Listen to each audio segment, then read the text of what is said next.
Hey everyone, welcome to Arsenal Fans Circle. It is a Thursday night forum, and pull up a chair. Everyone is welcome here. We are a niche Arsenal channel, Arsenal-driven channel, and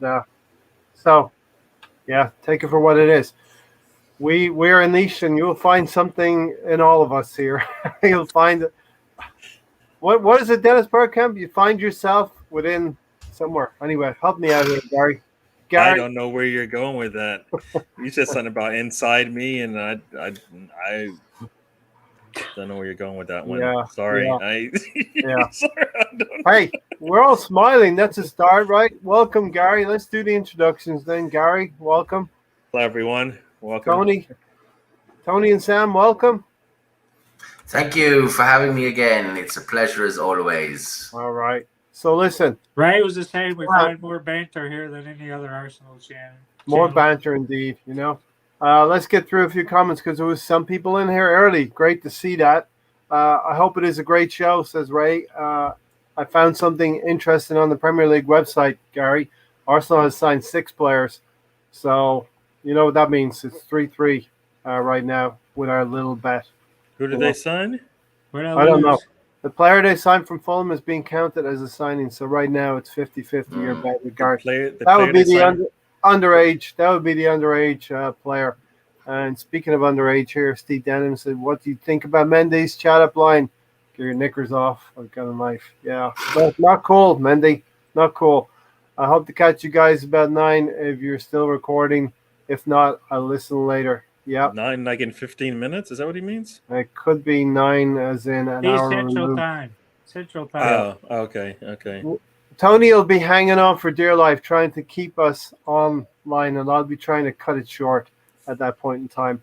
Hey, Stephen, later, guys. I have to get back to work now. So, all right. Yeah, definitely love the early birds in here. Great to see. Welcome, everyone. Gary, is it an auto flight? Are we on autopilot today, or was it a flight simulator? Because we won 6-0 yesterday. I think that was a training exercise, as they say, actually. So I don't even think we took off the ground. I think, Flight simulator. No, that's too much. Yeah, no, I think definitely training exercise. You can't take too much from that. That's, it's supposed to go like that. Everything's kind of given to you, So we can't take too much from it, but we can take a lot from it. You know what I mean? Yeah, we did get out there and play. We did take advantage of everything they gave us. But we will get into it. We have six goals to digest and pour our hearts over. And Bal, good evening to everybody. Good to see you, Bal. I've been talking to you for a little bit, so good to see you again. Here you are. Yes, here I am. I'm here, there, everywhere. Tony, Flight Simulator went pretty well yesterday. 6-0 win. Real initial thoughts on that? I thought the first 20 minutes were sloppy. We didn't look good. We were getting outplayed by a pub team. They had 11 changes from a weekend, 34 total starts. Might as well say we're playing a Division 4 or 5 team. We didn't look good until we got our first goal. After that, it looked easy, especially when Niles came on. The pace picked up. Ball was moving faster.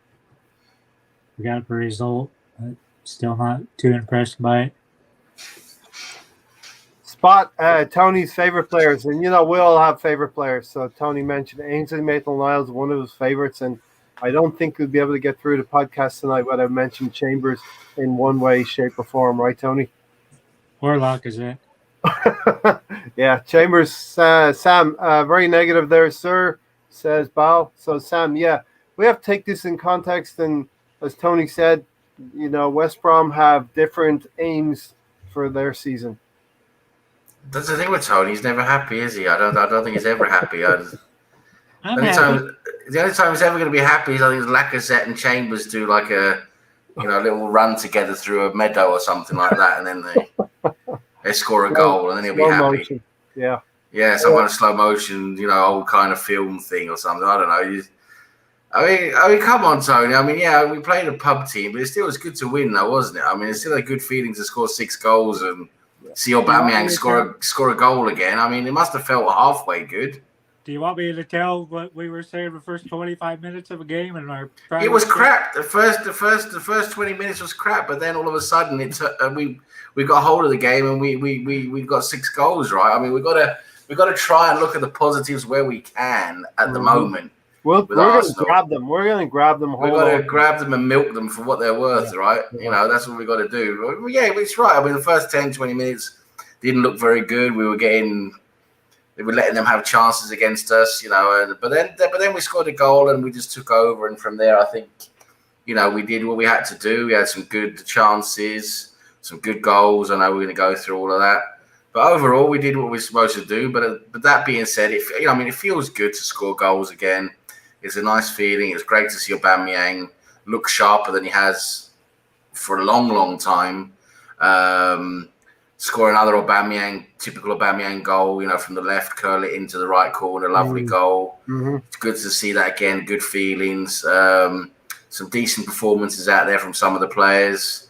You take the positives where you can, but at the end of the day, I'm not going to think all of a sudden we're going to go and beat Manchester City and take this into some kind of major change in our destiny, because it's not. We played. Tony is right. At the end of the day, we did play a reserve West Brom team, and they were very, very poor. Their defending was amongst the worst defending I've ever seen us coming up against. Yeah, it was terrible. So, we have to take that into consideration and not get carried away here and think, oh, that's it, we're going to go and beat City now. Because even though we're going to give them the best game we can, hopefully, realistically, we're not going to do very well against them. So, we've got to take it from a realistic perspective as well.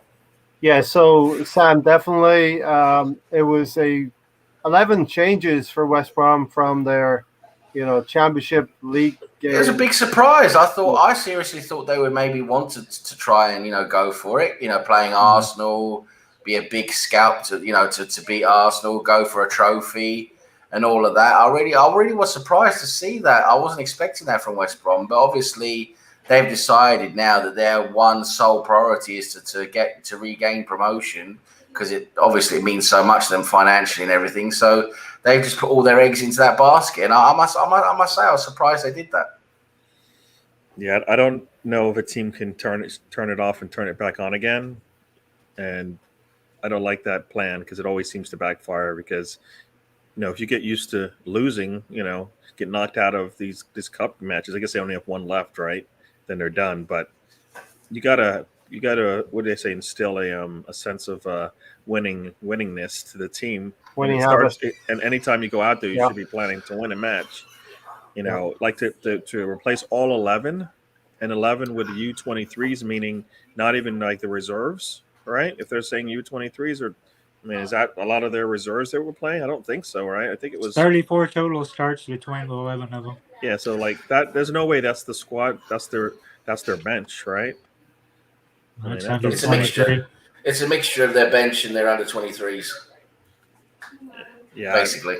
Yeah, I don't like that mindset, because it just feels like you're just shutting it off, and then you're going to bring it back on again. This isn't a league that if you can build on the previous match, you got to do it. Especially a team at the bottom, who's if they're thinking about trying not to get in the relegation zone, that's not a way to do it for me. And West Brom or Arsenal? Yeah, West Brom. Yeah, West Brom. Yeah, well, they are trying to get promoted, so obviously the Premier League money is more, obviously way more beneficial for them. I guess so. So listen, Bal says, so if we won 1-0, what would you think? I would have taken any kind of a win. It did seem to be that situation where we needed to calm down the fan base as much as anything else and to get off and running. I think we all thought we would come to Brentford with more heart and actually show up and get a result. It didn't happen on the day. I think we all knew Chelsea and this coming fixture in City was going to be a difficult one. So for me, this was the shining light, the shining island in the middle of a difficult month. And, we're going to go away for the interlull. So you see, I almost think, Gary, this is a little bit like an extension of preseason for me, these fixtures. I know you don't like that, but that's kind of They we're at. can't be. They can't be preseason anymore. They count. They count. They You do get count. 0. You got 0 points in 2 matches. It's not Ray. preseason. It's Rainbow Ray just reaching for that anything logic he makes can. no sense. You can't say, all right, you know what? We'll wait until the first break and then we'll start to play. No. That's why you have a pre. Whenever we talked about this, and you even said it. You shouldn't take anything of the preseason because when the season starts, then that's when it counts. Now you're saying, guess what? The preseason actually doesn't end when it ends. It actually ends, after you get back from your international break after you played 4 matches. No, 3 matches. It'll be 4 matches. 4, right? Plus the cup game, right? It's 4 matches. You play 4. You don't know 6 now you don't know how to count matches, anymore. Ray. We know they can't count. We know that. I know how to count to 6, and that's what we scored. That's what we scored last night. Listen, like I said, these games count. You're supposed to be ready. Arteta said he didn't have a preseason. Blah blah blah. That's why I struggled in my first full season. He gets a preseason, and now we're saying, guess what? We're still going to extend the preseason even more because you weren't ready. You had since the end of the season to be ready for when the regular season starts. You had all that time, and then as soon as you knew the schedule, you knew who you were playing. Brentford, you knew how they were going to play. You knew the next match was going to be Chelsea. You knew the next match. You knew all of this is information at your hand, and you had months to decide how you wanted to play this, right? And it doesn't matter injuries, COVID, all of that. You knew how you wanted to play, and you should have an answer for everything. Because the day of we've lost players, we've had to change. You have to be able to make changes on the fly. That's how this thing works, right? If he's been, he's sat on the bench with Pep. He's been a captain for Arsenal, so he's seen how Wenger works. He knows these things happen, and you got to be able to change on the fly. So all of this it shouldn't be new for him. He's played it, and things happen in the middle of a game. Somebody gets a red card, you make a change. A player on the other side gets an injury. Guess what? That changes things for you. So no, he has no excuses. He had all the time in the world to prep for the season. Mm-hmm. He had to come in better prepared, and he didn't. And Val here has given an interesting perspective on Brentford. I live in Brentford. Was like cup final day. Was mental, so they were always going to be up. Rightfully so. It's a big week for them, wasn't it? Yeah, big week for them. West Brom were entitled to field whatever team they wanted ready. Why would we care? So, yeah, and Sam, it is nice to go through to the next round as well. We got Wimbledon coming up. It's a nice little fixture, yeah.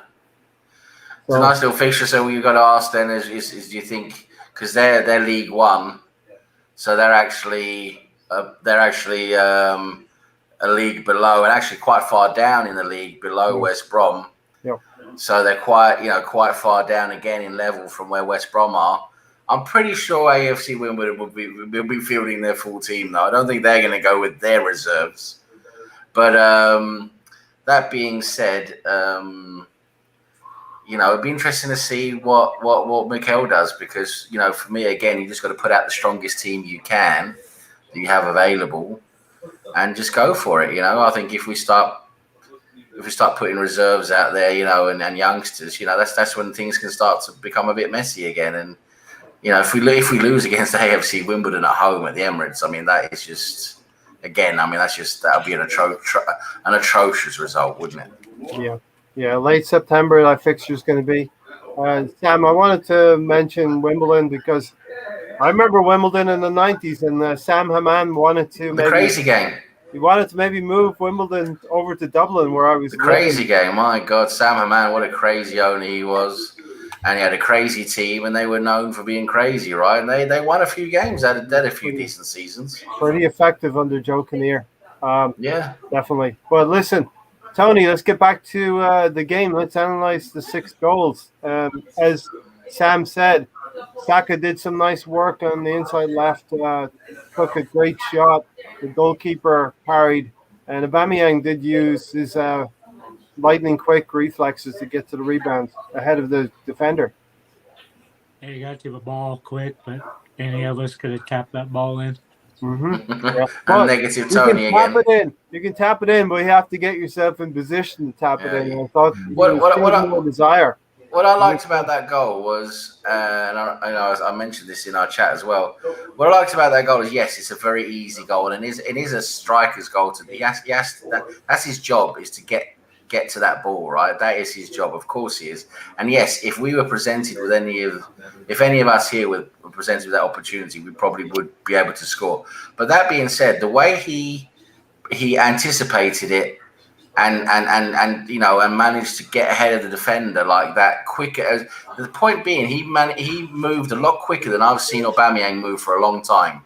He actually looked up for this game, and that was one of the positives I saw, was Aubameyang actually looked up for it and actually looked like he wanted that ball, which not long ago, I'll tell you what, not long ago, he might not even have got to that ball because he wouldn't even have bothered. That's how bad he's been. So that was the positive I saw in it, was that him actually, getting to the ball and looking like he wanted to get there. Definitely. The assembled said here, and I think the assembled, it's more a symptom of the diversity of our fan base and the extremes that we go through, plus or minus. Arsenal are supposed to beat West Brom. It's ridiculous that the fan base are all excited about Aubameyang scoring. That is what he's paid to do. How about our Arsenal beating West Brom is seen as great? Gary, I don't think it's like great. Like you said, it's expected. But did you not watch the preseason? Did you not watch the first two matches? It didn't look like a team that knew what to do at all on the pitch, right? They had no clue. It looked like sometimes when they're out there. This is a game that they're supposed to come out and win it. It doesn't even matter if they had the starting 11. Was supposed to still come out and win it. And if you get presented with a situation where they're not going to even, put their starters in, and they're going to play with some of their backups and younger kids, you take advantage of it. I mean, I think if Arsenal had their way, they probably wouldn't have played as strong of a team, right? Just because they would have, probably wanted to rest them, right? Yep. So that's the other part to this. I mean, I think the first two games, the reason why we set up the way we did in that match, all right? But when you do that and you look over the other side, you just take advantage of it. So if we had won 1-0, it would be just as bad. That would look bad as well. So it obviously does matter what you do with what you got, right? 6-0 is probably right where it needs to be. We could have scored more, right? And that's a positive in itself, because when's the last time we've been able to say that? We scored 6 times, and we had like 2 or 3 other opportunities to score, and we either we hit the post or the goalkeeper got a hand on it, whatever the case may be. So is it great? Yeah, it's great, because we just lost 2 really bad games, and we need to change this.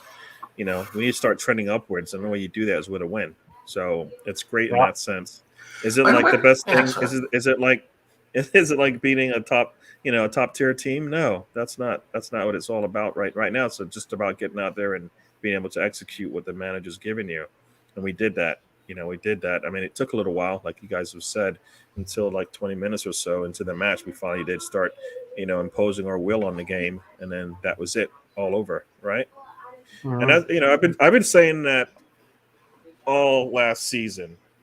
I've been saying exactly that all last season. That we looked up, and our striker was always back, and sometimes it's on purpose, right? If it's like that, but most of the time it was Aubameyang. And you're like, why is Saka the one running through the middle? That happened in the game, like towards the end of the season. You're like, what's going on? He's usually up there putting a press on. He doesn't. I mean, I don't know if he can do that anymore, because he doesn't do. So he's never up top, right?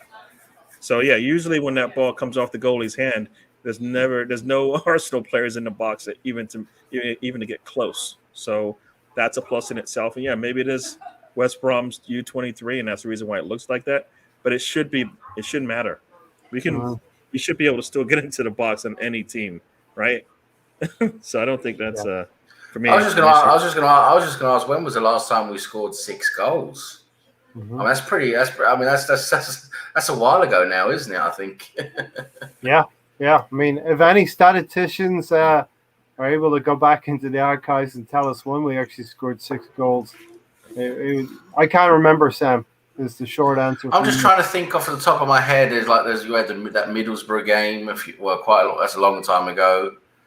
I'm sure there's a game a few seasons ago, maybe, but it's definitely before It's definitely before Emery, and it's back into Wenger's reign, definitely. Yeah, and the Assemble, I think we're not saying that we're going to go out and beat City this weekend. I think you'll get probably very mixed preview of that City game when we talk about it. But you have to start with a win. You can only win. You can only beat what's put in front of you.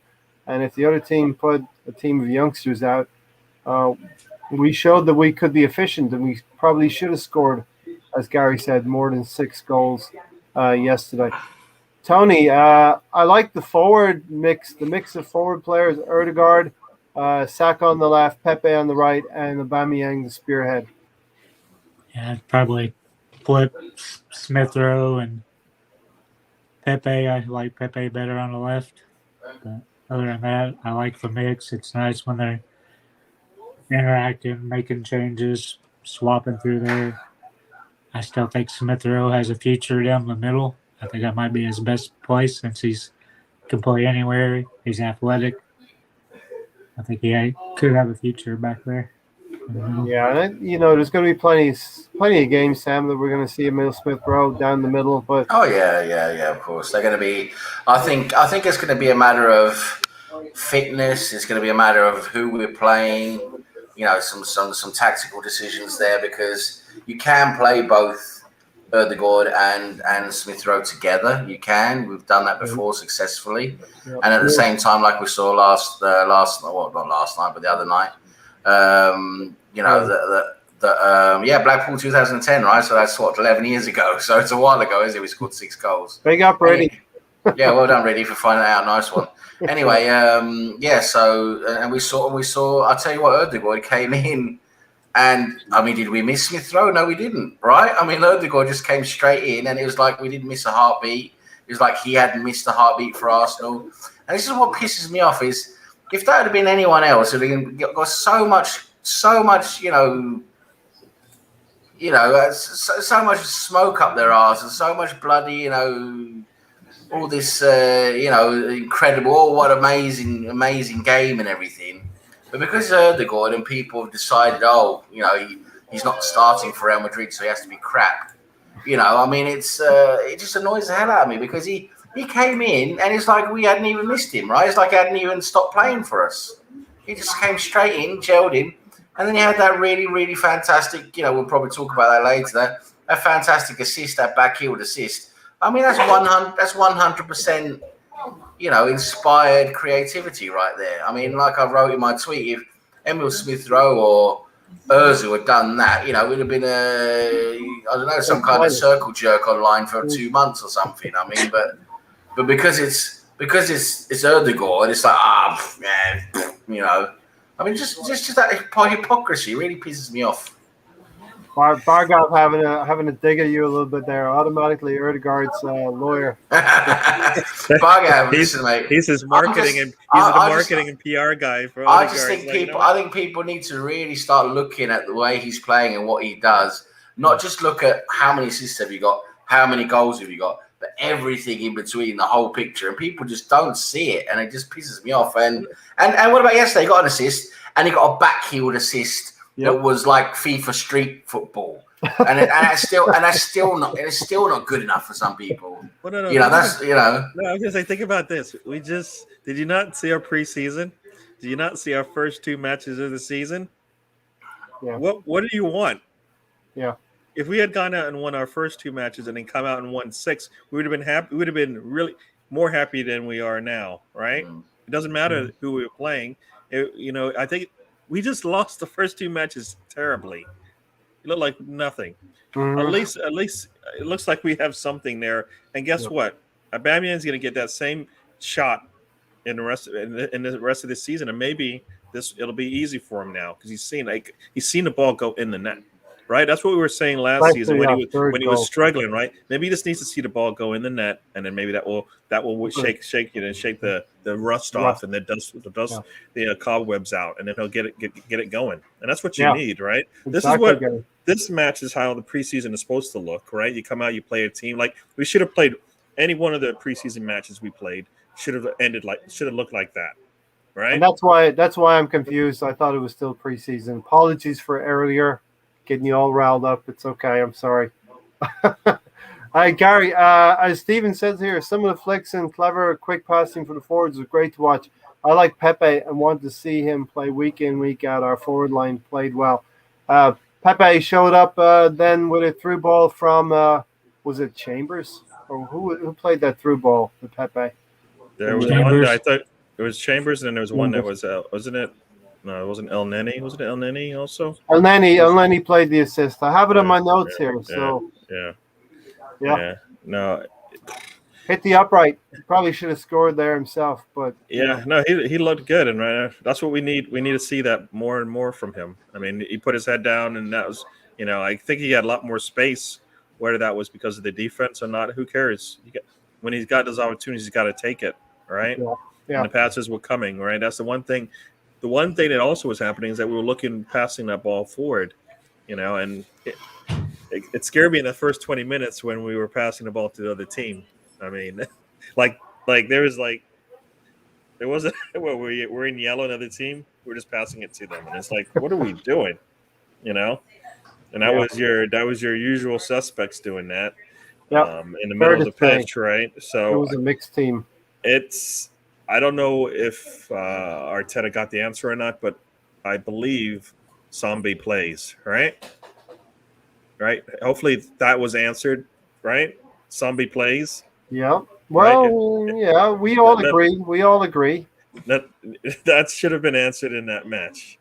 Yeah, the guy who picked the team might not have gotten that memo yet. The guy who picked the team yet. Yeah. Odegaard is pure class, says Matt, and big up Matt and everyone from England who is tuned in tirelessly. No pun intended, tirelessly. And Sam, of course, tirelessly tunes in when he's not vacationing halfway across the world. But yes. So Sam, Pepe working himself into the team quite nicely. We're seeing he's done a lot of nice things. Fitness starting to grow with Saka, fitness starting to grow with Pepe, and things starting to click, albeit against a big, much changed West Brom team. Well, I think Pepe had a good game against Chelsea. I mean, he was lacking end product, but we saw a lot of good things from him. I think we're starting to see more confidence from him now. His confidence seems to be growing. Now in the Premier League, maybe he's settled a bit more. He feels a bit better with what he's doing. I just feel that we're seeing more now from Pepe in terms of like his whole game has improved. And now we just need to see more goals from him, more like he was getting at the tail end of last season. If we can start seeing that Pepe come back now, that'd be great for us. Mm-hmm. But yeah, his overall game seems to improve. And what he did against Chelsea I thought was very good. He had so many good little moves and flicks and dribbles and that, and it's just his final ball let him down again, which is where we don't want to be. But yeah, he's improved a lot the last say 6 months, including the end of last season. So yeah, I just want to see that improvement continue. What happens when you get put in the lineup and not on the bench? Yeah, he needs that consistency, right? Yeah, definitely. Yeah. December said Odegaard is the best buy Arsenal made this window so far. If you fail to prepare, you're prepared to fail. Definitely a key signing for me, definitely. And you can see Pepe is making the moves. He's actually active, and hopefully he's screaming at these guys because he shouldn't have to make a run and wait forever for the ball to be passed until he's offside. And it looks like, what are you doing offsides? And you can see him screaming for the ball the whole time. You're like, what are you guys? You're supposed to be looking forward. Pass to be going forward, everything's to be going forward, and they're not making the pass. I don't know what it's like. They have to get extra. They get paid by the touches, right? They get extra touches, so they get paid by it, and they just sit on the ball forever. Right? Stephen Denham said Odegaard makes sure the ball is going forward. What a difference he makes. He is quality. Tony, there's got to be a big year for Pepe. He's got to be looking at his own development. The last couple of years, he's been stunted in different ways, shape and form by Emery. And last season by Arteta himself. He's got to be looking at himself like Bargov says here. Pepe needs to impose himself against higher-end fullbacks. He can't be shut down by the likes of Matty Cash like last year. So this has got to be a big year. It's got to be coming from within him to push forward this year, Tony. Yeah, I think the main things is Tim getting in the team. Arteta didn't play him there enough last year. He'd go in there, have a few assists, few goals, and he'd get benched. Go in there, do the same thing, get benched. Like I said, if he gets 30-plus starts this year, I think he can be around 25 to 30 combined goals and assists. Yeah, it's got to be a big year, and we're counting on Pepe to step forward. We're counting on a couple of other players to step forward. Reddy said here, Gary Ramsdale had to deal with a dodgy back pass early on. Also made a couple of decent saves. He got a fantastic reception as well. Really happy for him. So let's take a moment, all of us, to sort of sum up what we saw from Ramsdale in that performance, Gary. Yeah, I mean, this seems to be the way for Arsenal. The introduction to the new goalkeeper is to just play, really, really bad defense in front of them, just so the defense gets a little surprise to start things off, right? Those first 20 minutes, he's got to make some saves, which I don't think he should have had to. And it's like it's like the defense just shuts down. I know it's not our starting back line, but still, I mean, a lot of that defense it was terrible. It was terrible. It's like the guy with the ball, you stop him, right? That's what you do. And they weren't even, making an attempt to get anywhere close to the guy with the ball. So the Ramsdale, I think he's used to it from his past team, but he shouldn't get used to that here. It should be a lot better. And he took those shots in stride and made some really good, some good stops when he had a chance. And I think, after about 20 minutes, the team got into it. And, I think, he looked really good, and I'll take that. That's what if that's what we're going to get, I'll take it.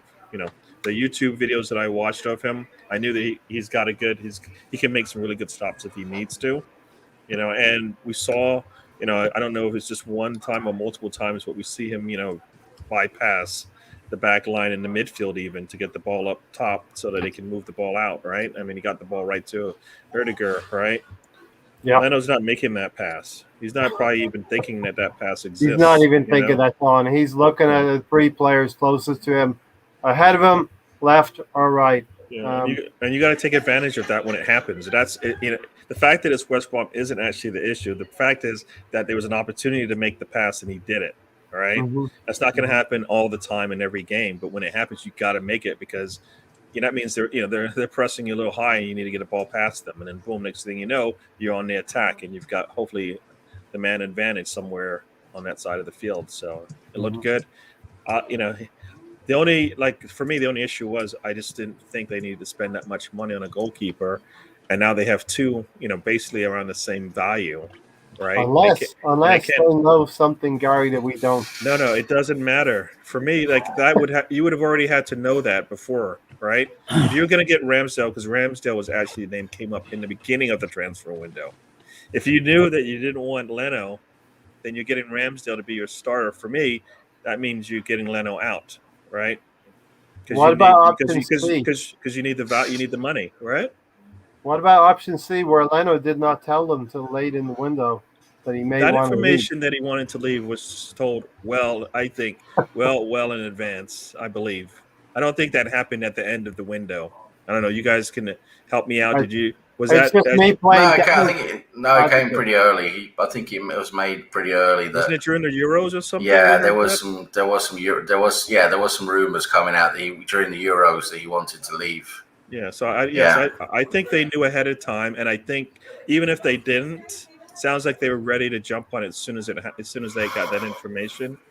But for me, you look at yes, I'm going to say it. You look at Emmy and you're like, damn, did we make a mistake here? Right? Yeah. Sorry, Tony. I know you don't like that name, but Well, I did like. You and Ray have to bring it up every week. I think many of us. I mean, I believe many of us would be happy to improve the goalkeeper, right?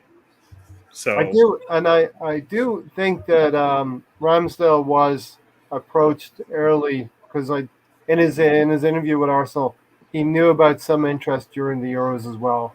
So I think both things were happening simultaneously as well. Sam, what do you think about the run out for Aaron Ramsdale? I think he made a decent debut for us. I think he did pretty much what he should be doing. He made one, in my opinion, one decent save. I mean, one good save. The rest I thought he was pretty routine. But what you guys point out that I think is a nice distinction between him and Leno is his distribution. It's true, his distribution is better.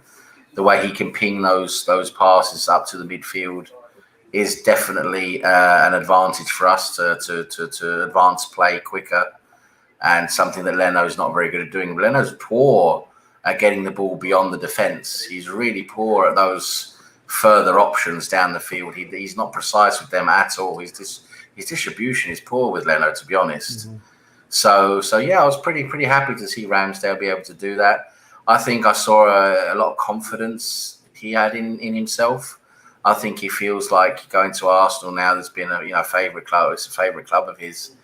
I think he's growing in himself now. Maybe he's getting a lot more confidence in himself, and that's something that's going to help him. And I think we are seeing a real battle now for the starting jersey, for the starting number one spot, because I think Leno now feels pressure, and I think Leno's going to start against City, and I think what's happening now is I think if Leno makes a mistake, some kind of big mistake or something, he shouldn't be doing, I think it's going to open the door for Ramsdale very, very soon, maybe the game after. Mm-hmm. So I think now, and that's good. That type of competition is good for Leno, because Leno, I think, has had it very easy for a long time since Emi hasn't been here, and and I think that should help him perform, which is help him stay on his toes. Yeah. I was even thinking, Sam, against Chelsea, when Leno did pull off that great save, that it was an amazing save from the Lukaku header. Yeah. Due to some of the pressure that Ramsdale's arrival is going to step up his game a little bit. I think. I think Ramsdale, just to finish off with Ramsdale, for me, I think he's been their target for a long time, and I think it was a specific target for filling different criteria. One being I think he's a long-term vision, because he's still young, and we know goalkeepers mature a lot later. I think he's looked upon as a long-term signing to be an Arsenal goalkeeper going forward now in the next several seasons.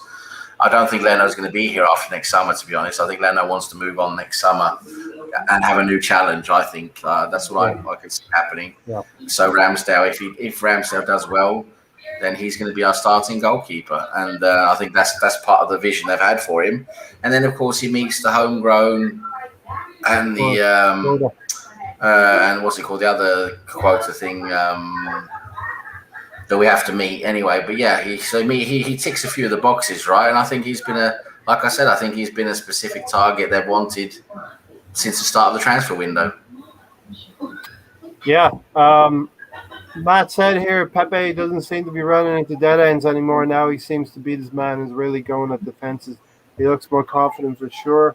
Resembled Red Room. Pepe has improved because Bellerin isn't behind him. Remember, Arteta brought Willian to play ahead of him. Yeah, we remember that. We're scarred still from last season. Pepe still needs to up his game against decent Premier League opposition.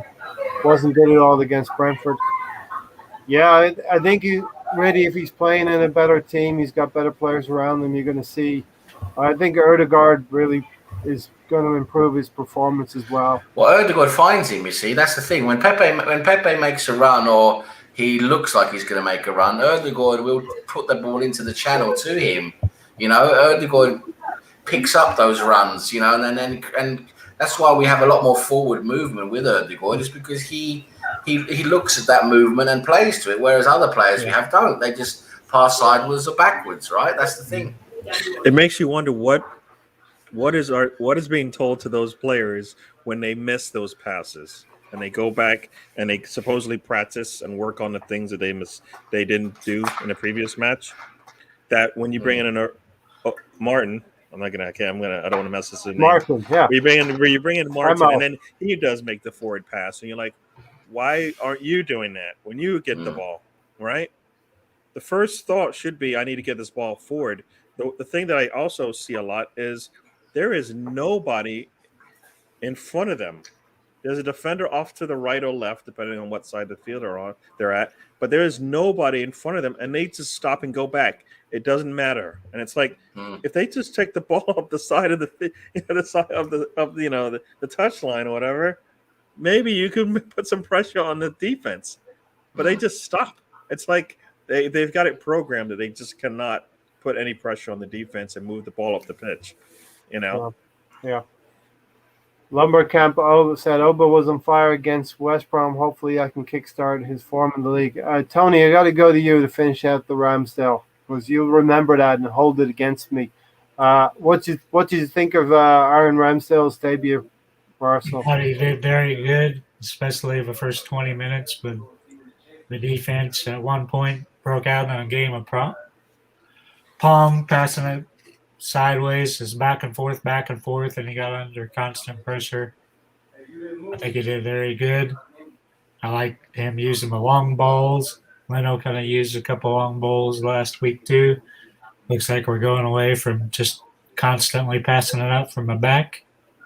Hopefully that continues with both goalkeepers. But overall, I think he did a great job. He's one of the best players on the pitch, especially the first 20 minutes. I actually liked his thought selection in terms of passing out of the back, knowing the spatial distances, that whether a player is about to be pressed or not. So I think he's better than Leno at distributing the ball out from the back. Of course, we've all seen that. I think we can all agree on that. But yeah, Aubameyang firing again, Gary. Yeah, he looked good. I mean, like you said, he looked more engaged. He looked like, he's going to put himself in situations where he can get a score, and you can't do that outside the box. At least he can't. And it was good to see him get in there and be up top, basically. And that's where that's where some of us feel like he needs to be, because out on the left, he's stranded out there. For the third goal, I actually thought he knew someone was going to be on the back post, so he wasn't trying to put it on goal. Or it was more like putting it back in the danger area. The overhead. You don't think that was a shot? The third shot scored? No. He's done. How many times has he done that? Yeah, to me it looked like classic goal. He would have gone on a target if he'd done it. Did you not watch the Fulham game last season? That's the exact same shot he scored. No, he was putting it back. He was putting it back in the danger area of the back post. What? Are you kidding? He was shooting. Yeah. No, he was shooting. He was shooting, Ray. You didn't watch it. Ray, he was shooting. What? He takes like a look. He was shooting. He was shooting. He was shooting. Ray, did you watch it live? No, you didn't. Does it matter? What does that make a difference? If you watch the replays of that, he looks and he's got the whole far side of the goal open. There's nothing there. All right, everybody in the chat, have your vote as well. Do you think Aubameyang was trying to shoot on goal, or do you think he was trying to pass it? You just asked if a striker was trying to put the ball in danger, not try to score. Mm-hmm. So what's he doing? So what's he doing then? Trying to cross to Pepe, who's in the top corner of the goal, just waiting there in the goal for it. Exactly right. He was trying to pass it to Pepe, and then it came off. I'm going to ask you to do something. You're going to have to go out. So Pepe was supposed to be waiting in the top corner of the goal then? Yeah, here I am, over inside the goal, pass it to me. I don't think you're allowed to wear that shirt anymore. You're going to get... All right, let me know if that Aubameyang overhead kick was a shot or overhead kick. What are you talking about? The third goal. Steven answered your question. His third goal was definitely a shot. The third goal, yeah, that's what I meant. The third goal, I thought his third goal, or no, not his third goal. The second goal. You think he was trying to score with that one too? Are you serious? You thought he was trying to pass it? What player goes, you know what? I'm going to go do an overhead kick, and I don't want to score with it. Well, it looks like I'm losing. It looks like I'm losing his ball. Your coach would pull you off to the side and say, "What are you doing? You shoot off the Lucky Charms, Ray." Looked like Oba was going for a shot, but ended. Okay, I'm the only one that thought that he was trying to put it back. Check your blood sugar. Danger zone. Lucky Charms and Skittles. Ray, how much sleep did you get last night? Not a lot. Not a lot. It doesn't sound. It doesn't. Something's not right about that statement that you made. Tony, a nice goal anyway. Pepe again. I mean, they're all two tap ins, but 2 or 3 tap ins, but it showed the quality and interplay that we had in the first half. Yeah, we started scoring after Aubameyang got his first one. playing counter-attacking football like we should be, shooting the ball like we should be, instead of this static football, passing it backwards, sideways. Like I said, it improved and went up even more when Niles came on in the second half. We're constantly just going forward at a lot faster pace, which we need to.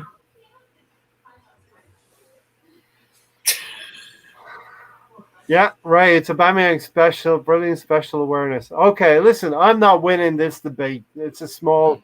Give it up, Ray. I don't even know where did you come up with that? Out of his ass.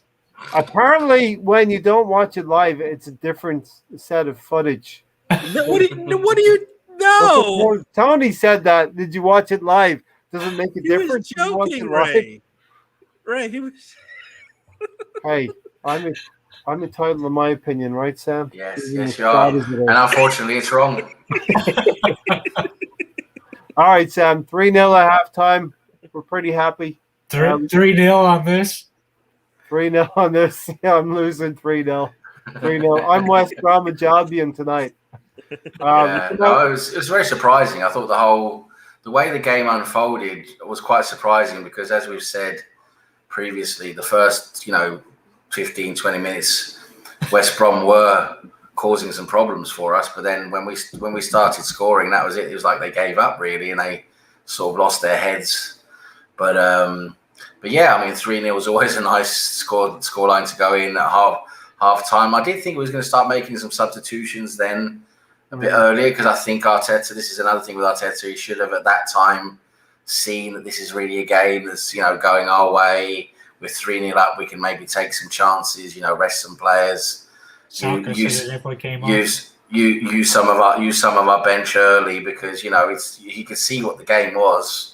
But no, I thought it was quite surprising to go out there in the second half without really any changes. And then he didn't bring on anyone for a while, did he? I thought that was a bit surprising. But yeah, 3-0 up is always a fantastic way to go in at half time, isn't it? I mean, even though it's West Brom reserves, it's still a good result.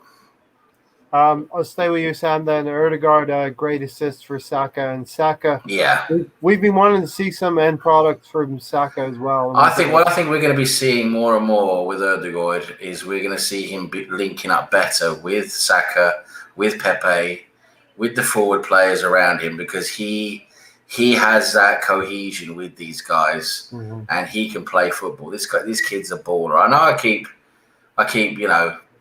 banging his drum. But it's not just because he comes from the same place I do, but it's because I just see something really, really special in him, the way he plays. I watched him play a lot of football, and I think with players around him who are attacking, moving forward, being more expressive, which I think Arteta just let them sort of do more of their own thing yesterday, which I think was a good idea. There wasn't that much micromanaging yesterday, sort of just sat back a bit more yesterday, let them do things because he saw that, this game's going to be okay. I don't really need to go out and tell them to do every little thing. So, and I think the players enjoyed that more. They seem to enjoy being more expressive. And Ødegaard, this is his thing, I mean, when he sees players around him moving into space, he can find them. And that's what he did so many times was those little passes into space, in behind, into the channels. They're all those passes that statistically don't, they're not the final assist or the final goal, but it's that build-up play, that forward movement play that's so instrumental into us attacking more and creating more chances. And that fantastic vision and what he had there for that back heel assist, it was fantastic. It was absolutely fantastic. And yes, okay, it was against West Brom reserves, but still, he managed to have the vision and creativity to do it. And like I said before, if that had been Ozil, if that had been ESR, we would have had people collectively circle jerking on Twitter for 5 months. Sam, I'm quite happy that Ødegaard now is a permanent fixture at Arsenal. I remember a year ago, you actually broke a lot of news on this channel about Ødegaard possibly being interested to come for a loan deal. And it's come full circle, as it were. I guess pun fully intended. Yeah, well, he just to quickly finish off with Ødegaard, just to make a final little quick thing there. He enjoys being at Arsenal. That's what I've been told. Mm-hmm. He likes Arsenal. He feels it's a good club for development. I don't think he necessarily sees himself being at Arsenal for the rest of his career, even though I think if he does enjoy being there and we start getting some success going in the right direction, I think he would stay with us for a long, long time. He is that type of player. But I think he just sees for now. I think he enjoyed his time with us on loan. He likes Arteta. I mean, I know we're all not Arteta's biggest fans, but he likes Arteta. He gets on very well with Arteta and the coaching staff. And I just think when he realised when Ancelotti basically changed his mind, which is what he did a couple of weeks before Arsenal bought him. Ancelotti just completely changed his mind. The situation at Real Madrid changed. And all of a sudden, Ancelotti said to him, sorry, I can't guarantee any football for you, which he did at the end of last season when he went back to Real Madrid. Ancelotti said, yes, I'm going to be playing you a lot more than what you think. Hence, Ødegaard saying, yeah, I'm happy at Real Madrid. I'm going to stay at Real Madrid. That changed completely. And that's what alerted everyone, the Arsenal guys to get hold of him again. And as soon as that, and I've been told, as soon as he was told he's not going to be guaranteed any playing time, it was Arsenal. That was it. He just wanted to go to Arsenal. That was it. And the deal was made very quickly. Personal terms were made very quickly, and it was just down to the clubs to agree the fee, basically, which took a little while. But he knew exactly where he wanted to go, and that was Arsenal. And he enjoys being at Arsenal. And there's still some players, I think, in the football universe that do want to play for Arsenal. So yeah, so that's it. And he's here and he's great. And I think it's a fantastic signing, for the money and everything. The whole, as we talked about so many times, it's a fantastic signing. And I think what we saw yesterday, people are not giving him enough credit. That was his first game basically since we had him last time, and it was like we never missed him, right? I mean, that's the thing. People don't talk about. I mean, did it look like it was his first game since we hadn't seen him last? He didn't have any preseason with us or anything like that, And he just went straight in there, and he just went straight in there. Yeah, he knows the players, so it's a good fit. Gary? No, I was just going to say, Martin is basically. I'm not going to say his name because I'm not going to destroy it when I've got Sam on here. I was just about to. I was thinking, should I say it or should I not? And I'm like, no, I'm not going to say it because Sam's. I think when I say it, Sam's like, he gets like No. The hairs on his arms just kind of stand up. And he's like, what is that? He just pictures with Swedish Chef. That's it. The Swedish Chef. I like the Swedish Chef. No, what I was going to say is that if Martin is the type of player that Arteta wants, that means every time he picks a player, he's expecting them to be able to do something for them, right? And and that's what we're seeing. Yeah, as soon as Ødegaard. Hey, you guys mock Gary, but Gary's the closest. I'm going to give it to you guys. Gary's the closest. He's the closest. I'm destroying his name every time now. No, you're not really, but you're getting the closest. So you're going to give you credit. I'm going to give you credit for that. Okay, thanks. No, but I just think as soon as he was as soon as Arteta was ready to put him in a match, he went. Boom, he was in there when he came in after the loan. It wasn't like Partey when he came in. It seemed like he needed to get, he needed to fill his way around the squad before he played him. So if that's what you're going to get from Arteta when he gets his player in, his man, then that's what we want. The problem isn't the players that he wants and he gets, is the players that he has and can't get rid of. He needs to still find a way to get them to make them productive. I mean, that's the problem right now. Give him all the money in the world. He'll go out there and get players that do what he wants. But guess what? That's not the way the world works, right? And everybody says that over and over again. He can't just go out there and get every player he wants and replace all 24 players that he wants. He can't do that. Yeah. And that's the problem that I see. He gets his player, he puts him in there, he's going to play him. Ramsdale comes in, ready, boom, you're playing, right? If that was somebody else, he probably would have sat the goalkeeper and played Leno, right? Mm-hmm. But no, that's who he wanted. He got him, boom, and he is in there and he's playing. Same thing with Nuno. Same thing with all those players, I believe, are the players that he wants. So he's got a profile player. And I think I go back to this. I think William gave him that, but then he couldn't provide it and put it on the field every day. Mm-hmm. That's the problem there. He knew what he wanted. William, the previous season, was doing whatever he wanted. Couldn't do it, and that's why we saw problems. And he doesn't, like you said, he's a little stubborn, so he doesn't want to change his ways. A little stubborn, right? Huh? Yeah. A little stubborn. Well, I said he's stubborn. I don't know if I said a little stubborn. Yeah, you're right. You're right. You're mentioning some players. I thought Tavares had a good game yesterday as well. We're going to get to Tony, and we're going to get to man in the match and all that stuff. But I'm bringing up all the names. Bringing up all the names nobody likes. Kolasinac, he irritated me because he kept playing that left-footed ball across the holding. Every time he got the ball, he kept flowing inside again. He did. They're playing Pong back there, but too. What we've seen Kolasinac do before. Let's round out the scoring here. So Saka's improving his finishing with that really nice finish from Odegaard's pass. Tony, take Aubameyang's goal, the third of his hat trick, his third hat trick actually for Arsenal. Yeah, that was the best shot he had. I think it was a good goal. Hopefully, it builds on a hat trick. Last season, we seen him do a hat trick, then he vanished to parts unknown again. Yeah, it is going to be City at the weekend, so that all has to be taken into account. He does a score against the top six, 1 goal and over 400 minutes. Yeah, look for that top one.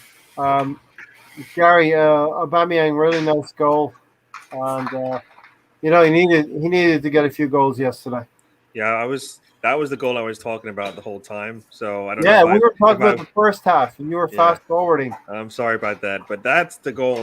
That's the Fulham goal, right? That's how he started the season, right? With that shot coming off that left side, and just goalkeeper has no chance, right?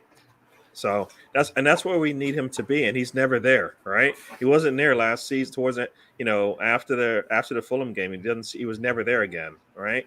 Never in that situation where he's coming up and you're like, or when he was there, the shot looked terrible, right? Yeah. So I don't know if you're going to talk about that, but about future ownership of Arsenal. I'm not watching them if they buy him. No, I think we can shelve that for a little bit. Oh my God. Yeah, I think we'll shelve that for a little bit. So yeah, Aubameyang, Ainsley Maitland-Niles assist. It was nice to see Ainsley Maitland-Niles coming into midfield. One player that we would like to maybe be used if he's not going to be moved on, Gary. Yeah, that's the problem, though. That isn't a good I don't think we can get much out of that match and say, you know what, Maitland, this is where you're going to play. That's not – I don't think that's I don't think we got any questions answered, at least for where people need to play, right? He needs to. I don't understand. He needs to play right back. Or they need to sell him. It's one or the other. We got a broke player. We have a broke player. He doesn't want to play right back. You know what? If you don't want to play where the manager wants you to play, then he can't stay. I don't get it, right? But he came in midfield, didn't he? He came in midfield, which makes no sense, right? Is he going to play there? Would he play there against Cup games? Who? Yeah, cup games. Don't we have other players that can fill that spot? Yeah. Well, the thing is, I think Aziz is going out on loan now. Yeah. Parties and Partey, he's coming back in September sometime.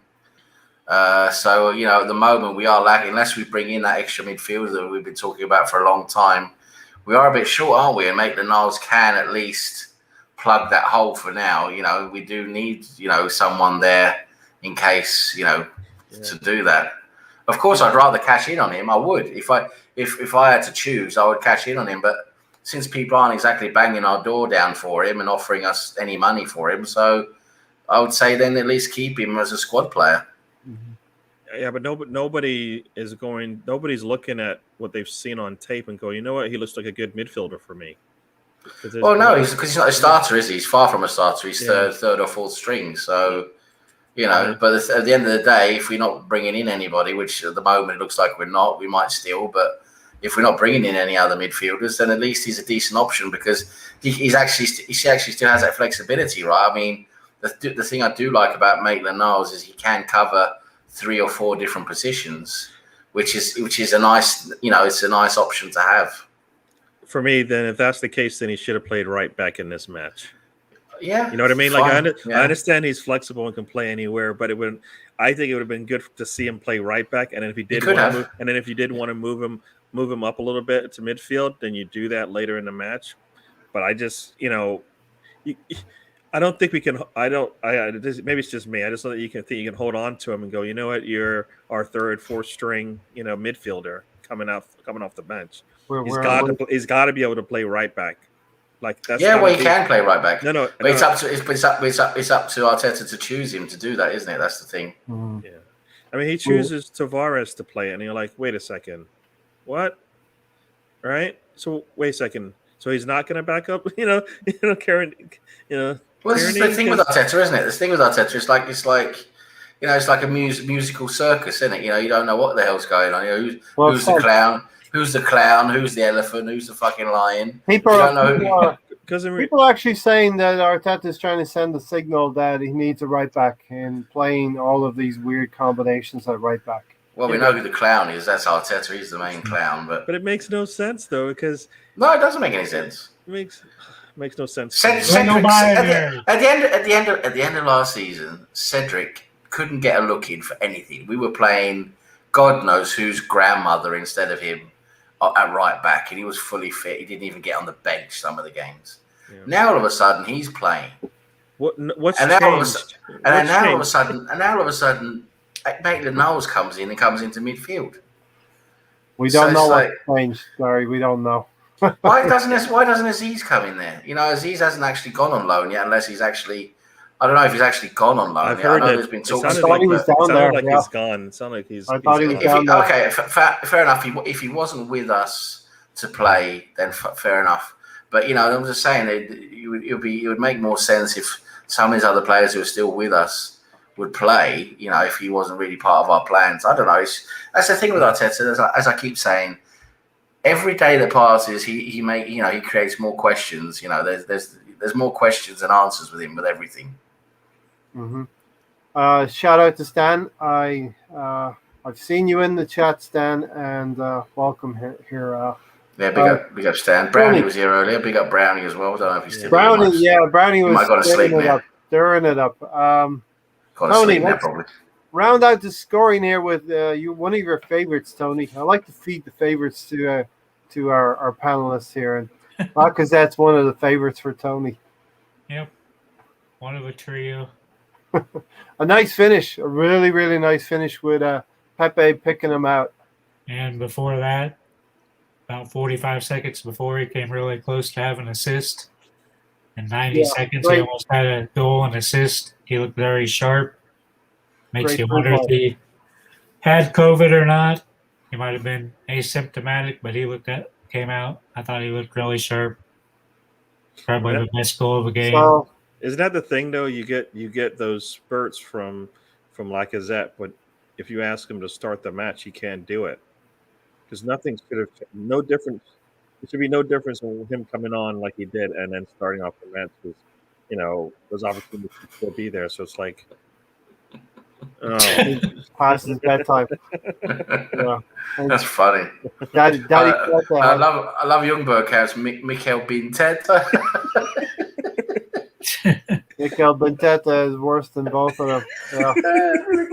Mikel Binteta, I love that. The mighty Arsenal march on with a 6-0 win. We're into the next round, Gary. Yes, and we get to play tennis. I mean, we get to play in Wimbledon. We're going to play versus Wimbledon. Sorry, I'm getting it all screwed up here. So we make it to the next round. I'm happy to see we get to play home. That's even better. Yep. Pep Derby coming up at the weekend. Yeah. All right. So, any final words on last night? Okay, we realize it was a pub team, but we did what we needed to do, and we did it emphatically. If we'd have won, it gave us confidence. Yeah, it gave us confidence. Yeah. Well, think about it. This is no different to me than when we played in we had the group games in the. Shut up, Gary. We passed our hour mark that Ray gave us. Yeah. Take a hit. No, in the Europa League, right? When we played in the group stages, and we had some of the youngsters playing, and like you're like, oh, this is how he wants us to play, right? And it was. He just didn't want to play with those players. He wanted to play with the ones that can't do it. But I don't know. Maybe it's just me. But that's true. Yeah. You're right about that. The Assemble said under Arteta, Ainsley Maitland-Niles should be sold. The man has had these players together long enough to know what he's doing. Sam, I'm lost at what he's doing. Yeah, me too. It's like God knows. We all try to rationalize it. But Kolasinac came out of the fucking woodwork yesterday. I mean, I couldn't believe that. I was especially a center back. Imagine telling your boss, guess what? I want you to terminate my contract because I want to leave. All right. Oh, here you go. You get to start. Here you go. There you go. Go play center back. What? What is going on? What is going on? And you can't give Maitland a game, right? And he's the one that you can sell for more money, right? Right? If you want to, we keep talking about the shop window, and we got players that want to leave, and we got players that we need to get out of there, but we need to show them actually doing something, and we don't do that. So I don't get it. Gary, do you think Arteta shaves his legs? Yes, definitely. He manscapes and Brazilian waxes and God no, he does it. He bleaches his arsehole. He does everything he does. Did anyone else notice that Steve Round had to tell Xhaka to applaud the away fans? That was all you need to know. Xhaka's a wanker. Tony, let's. How many nominees do you have? It can't be Callum Chambers, okay? Yes, Saka and Pepe. Okay. Who are you giving it to, Sam? Saka and Pepe. You've been smoking that Star Wars bong again. I thought Saka had a good game. I definitely. How can you not give it to Aubameyang? Because it's Tony and he doesn't like. Because they're tap-ins. The third goal wasn't a tap-in, Tony. Yeah, it was a good goal, Tony. And would that be goal of the month? Gary, would that make goal of the month? That's the Aubameyang goal is going to be Arsenal goal of the month. We're not scoring at City. So I kind of like Saka's goal more than I like Aubameyang's, to tell you the truth. Saka had a good performance. Yeah. Pepe had a good performance. There were several good performances there, but Aubameyang, for me, man of the match. That's my opinion. He scored a hat-trick. He had a very good goal. He had his best performance for God knows how long. That's my opinion. Let us know in the comments who you thought man of the match was. I never really gave it much thought because I know supposedly if you get a hat trick, you're more than likely going to get man of the match, right? Yeah, get the match ball. So, of course. All right, we'll move on. Steven's statement, fucking funny. Oh no! Steve Denham. Now we know what it looks like. It runs out there on the pitch every day. Where's 34? Oh my god, that's funny. That's brilliant. I gotta say, I love our bunch here. I love our bunch. Oh, I don't. Oh, I try to keep focused, but you guys do a great job of. The chat's too good. The chat's too good here, isn't it? That's too good. Hey Sam, did Arsenal ruin Torreira? Did Arsenal ruin Torreira? Partly, yes, because I mean. It's a matter of the league. I think the Premier League wasn't really for him. It didn't really suit him and the way he is as a player and his physique. I don't think he had a good enough physique for the Premier League at all.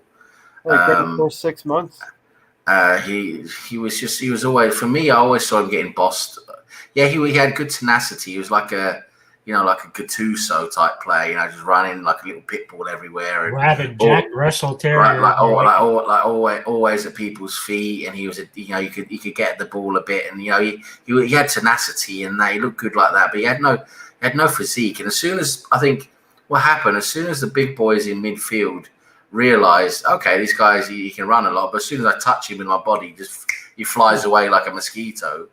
That's what started happening, and they just got the better of him physically all the time. And I just remember seeing poor little Torreira being flicked around everywhere like a little rag doll everywhere, every game, and it was embarrassing. So, for me, Torreira he couldn't match the Premier League, the physique and the demands of the Premier League. And then, yes, it didn't help with Emery playing him out of position, like a forward role, where he had this brilliant idea. Well, if you can win the ball up there, then we can get into attack quicker. I mean, you can understand the thinking behind it, but he just wasn't built for that at all, because when he was in that forward role, he had to get the ball and actually do attacking things, which he had never done in his life. So it wasn't really a smart idea at all. I think that didn't help. That sort of broke a lot of his confidence and a lot of his, so we say, mojo as a football player. And then that was it, really. And I know he didn't like being in England. He didn't like the weather. I think his girlfriend or wife, whatever it was, not happy with everything. So, at the end of the day, it's always not a fit. It's always not a right fit, is it? And that's what it's always been for me with Torreira, just not the right fit. And he can't be the greatest player in the world, can he? When you can't. No one wants him, basically. I mean, we had to basically force him back to Atletico Madrid, who didn't even play him half the time. So, that's why I'm asking the question. We get a player from the World Cup who has man-marked Ronaldo out of a game in an international World Cup fixture. Listen, every player is going to have a great game now and again, but again, at international level, things are different, right? And that was man mark. Yeah, he's good at man marking again because he's pretty good at reading the game, and he's got that tenacity, and he's got a great engine, right? He's good. He'll last a whole game running around. But you've got to be physical in midfield in the Premier League in that type of role. He was going to play deep line or defensive. You've got to be physical. And he's saying Kante's got small physique. Kante's small, but he is 10 times stronger than what Torreira is, and 10 times stronger than most midfielders in the Premier League. He's a little unit, that Kante. He's strong as anything, like a little ox. And to be fair, Sam, I thought we saw the best because Aaron Ramsey was in that midfield. But it also tells you a lot, right? That we struggled to get rid of him. We had to basically force him back to Atletico Madrid, beg him to go back to Atletico Madrid. They hardly used him, right? And now we've struggled so long to find him somewhere now. He's been back, God knows where, on holiday, enjoying himself, not even playing football. And now we've basically had to, beg Fiorentina to take him. Now, God knows what kind of favours they've had to do behind closed doors to get rid of him. So that's it. So that tells you all you need to know about Torreira. I mean, if no club wants him, right? How good is he? That's the end of it. At the end of the day, if you've got a good football player, clubs are going to want him. That's the way it works. Yeah, but did we have a part to play in it? That's my question. That's the banner. We had a part to play in it. If he's a good football player, did we? Yeah, but the thing is, that's what I'm saying. We definitely have part. Yes and no. Yes, because we played him out of position, and did a few tactical things with him that weren't great for him, and probably ruined a lot of his confidence and mojo, to call it that, as a football player. But at the same time, the Premier League wasn't a good fit for him. It was too physical for him in midfield. When the big boys started using their body against him, he was flying around there like a little rag doll. Tony, definitely good point, Sam. Tony, what's your take on Torreira? I just don't think he's ever suited for Premier League. He had the long World Cup, came here, signed his contract, flew back to South America, and flew back to Europe. Played half a season in the yellow. Emery kept playing constantly. He got burned out. Didn't like the shitty weather. His girlfriend wasn't happy. And he's like, fuck it, I want out of this club. And that's basically pretty much it. But this is it. When is a girlfriend ever happy with everything, says Stan? True. Yeah? It's true, right? They marry these models and these, God knows where they pick them up from, escorts or whatever, and they marry them, and they're big tits and plastic lips, and that, they're never happy. You know where to buy them at, Sam. They're never happy, are they? They Gucci this and Louis Vuitton that, and at the spa all day spending their money, and that's it. They're never happy, are they? I can tell you where to buy them. What can you do? But some of them do enjoy London though, because they meet up with all the other swags, don't they? In London, and they go to their little cafes, and they go to the Ritz, and they do this and they do that, and they put their fur coats on, and they have their nail polish on, and they look lovely and everything. They go to the bars and everything and look trendy, and that's it. And that's a lifestyle until you become a wrinkled hag and no one wants you anymore. But that's the way it is, isn't it? All right, let me go up top here to Gary. How do you say about Torreira, Gary? I mean, Stan, Torreira had a few good games, right? But we're looking at we're looking at the whole picture here now. Sorry, I just wanted to answer Stan. Got to look at the whole picture here now.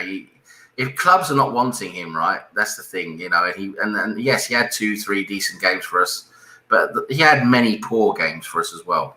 It's a market. So tell me this. So El Neni and him would have played the same position?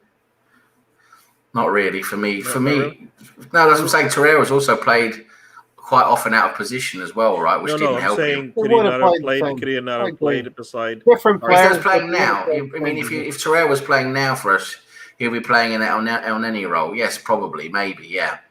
That's not where he came into the league at in terms of. No, in terms of he was supposed to come in as a more defensive, sitting deep right in front of defense and to be more defensive tackling and stuff like that. Whereas El Neni's he's more of a valve, isn't he? More of a distribution, more like a So for me, I'm trying to think this through.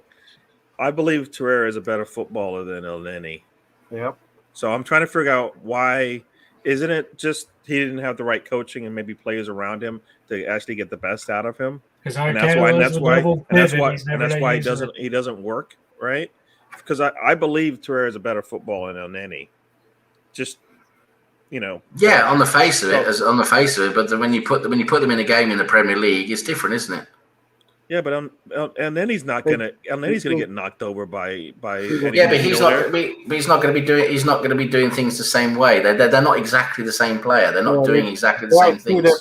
Two different players. He can't take that role and do an El Neni role. El Neni's not a physical player. El Neni exactly. So then why can't Torreira do that? If you're saying that he's not that kind of because Torreira is not that. He's not the same. Torreira's not that good with the ball, in my opinion. He's not a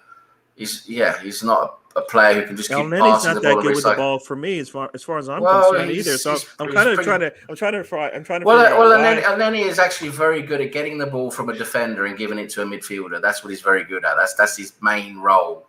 Mm. He's not very good with maybe not very good with a good forward pass or whatever, but his main role is to be available for a defender, get the ball and pass it to a midfielder, and he actually does that very well. And it's one of those things you don't really. It's not spectacular. It doesn't raise any eyebrows.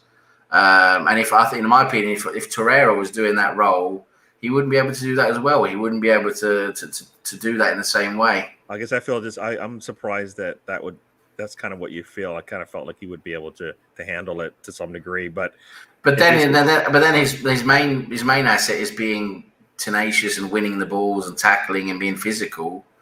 And then in the Premier League, when he tried that, he was just pushed off the ball all the time. So Torreira's main forte was to be able to turn the ball over, and basically his midfield partner would take the ball and progress it forward. So Torreira was really instrumental in breaking up play and getting it going in the other direction. You're right, Sam. He didn't have the technical ability to pass really well forward. It was he was not great at that. And then he's better at relieving pressure from his central defenders and moving ball quicker. So they are essentially two different players, but ability-wise, I would say Torreira is probably a better player than El Neni overall. Yeah, I just feel like if he's better, then you got to be able to figure out a way to utilize him. But you're saying that he can't even do the things that El Neni does, and I guess there you go. That's the answer there. Well, the thing is, the games he did, the last games he did get, from what I remember, the last games he did get Torreira, he just didn't play well. He didn't do well, right? So, that's the end. At the end of the day, you got to do well and play well to get your spot. Yeah. Yeah, I'm just a little bit saddened because I thought this was a decent player. He looked good at Sampdoria. He looked good in the World Cup, right? Everyone was excited to buy him. Me too, because he looked good in the World Cup, right? And then, unfortunately, as the Premier League does, the Premier League it's a fickle beast. The Premier League, it's a challenge for many foreign players who come from different leagues.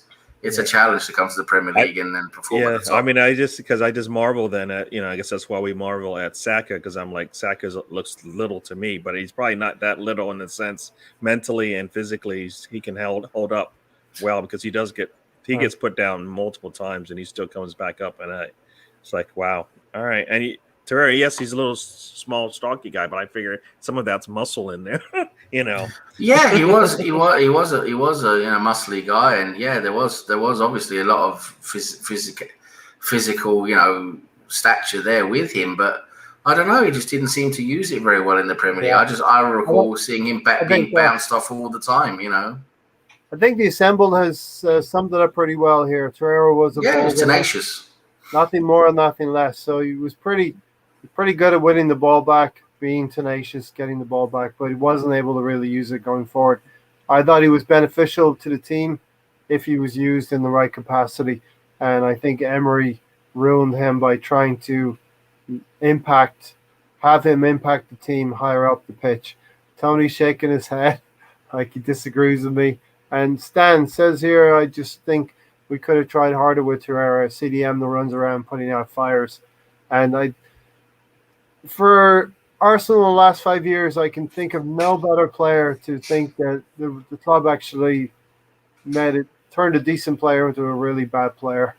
And we're the only team that can really do this in the league. Tony? Yeah, definitely. Tony?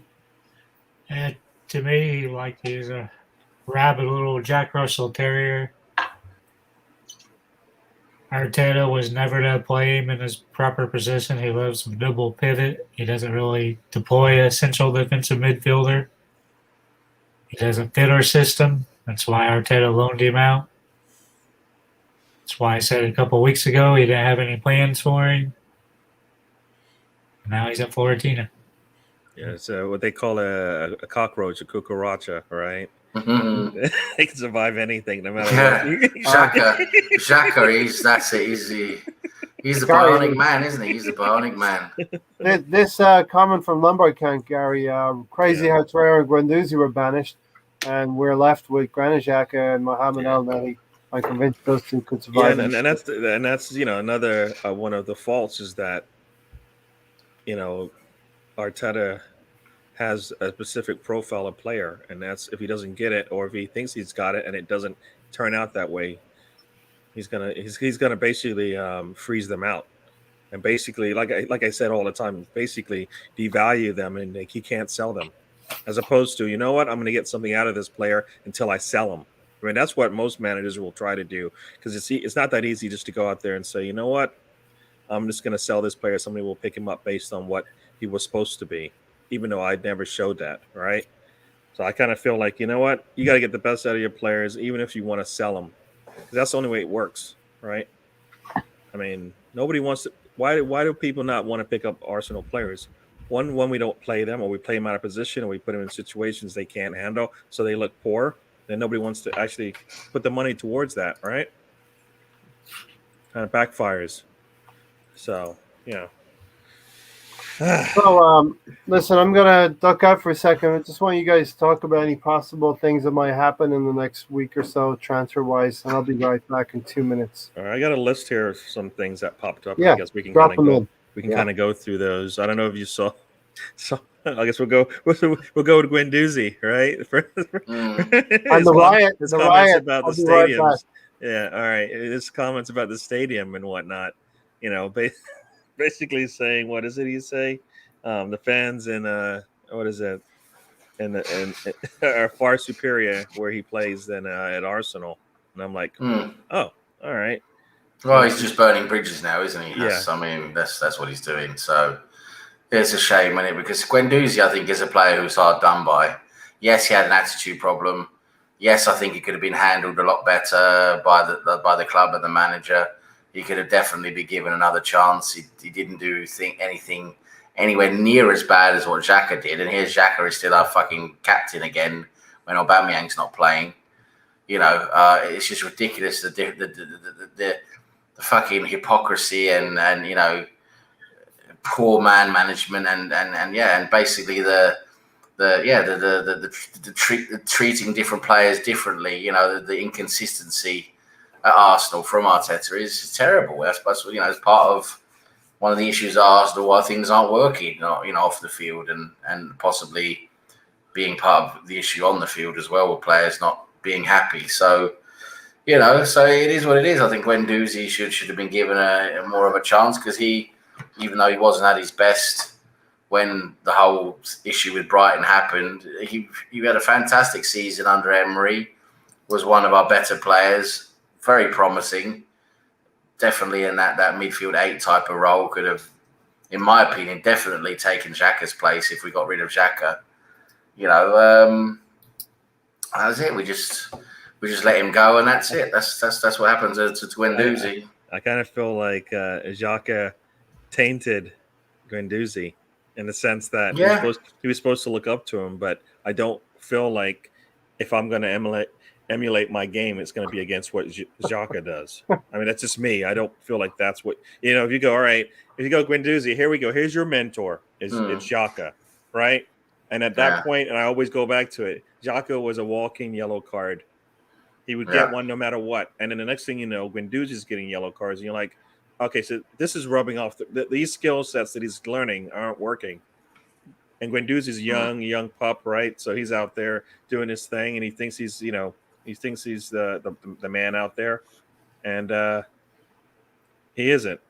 But I don't think he had the right mentor for him, and that's no, he wasn't. He didn't have the right people around him either to get the best out of him, which was unfortunate because he was a very talented player, and I think we'll see at Marseille. I think we'll see him develop into to quite a decent player. I don't know if he'll become a top player now, but we'll see anyway. What else did you have on your list, Gary? On my list, the other thing is Sambi. He's in the Belgium squad. Wow, yes.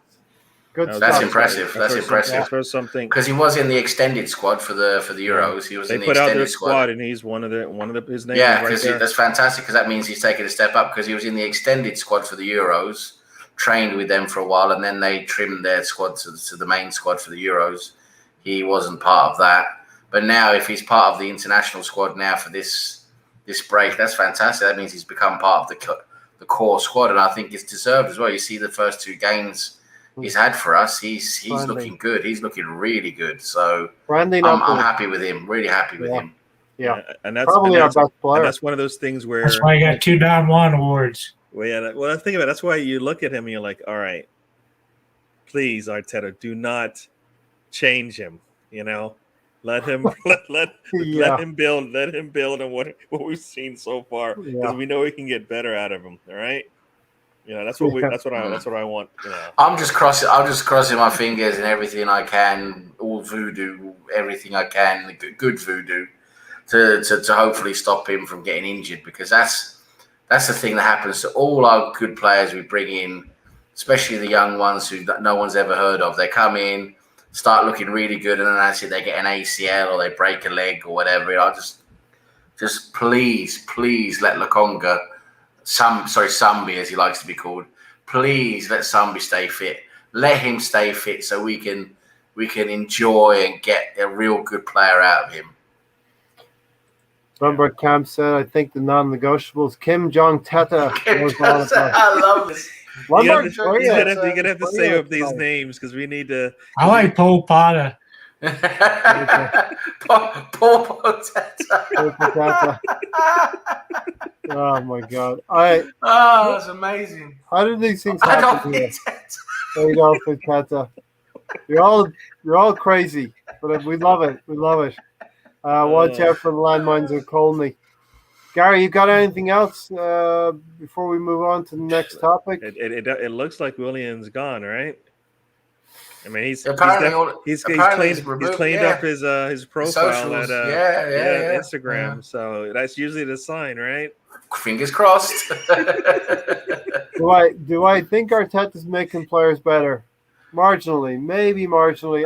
Come on, Ray. Some of them. You're reaching. Who? Nobody. I don't know. One player might get a few percent better, then the rest are all like 50% worse. So, yeah. Gary, that's a good spot though with Sambi being recognised for his contribution with Arsenal, making that step up from the Belgian league into the Premier League and beyond. He's looking great, really great. Yeah. One player we have to, as Arsenal fans, probably enjoy what he's doing, but not overhype him, Sam, a little bit.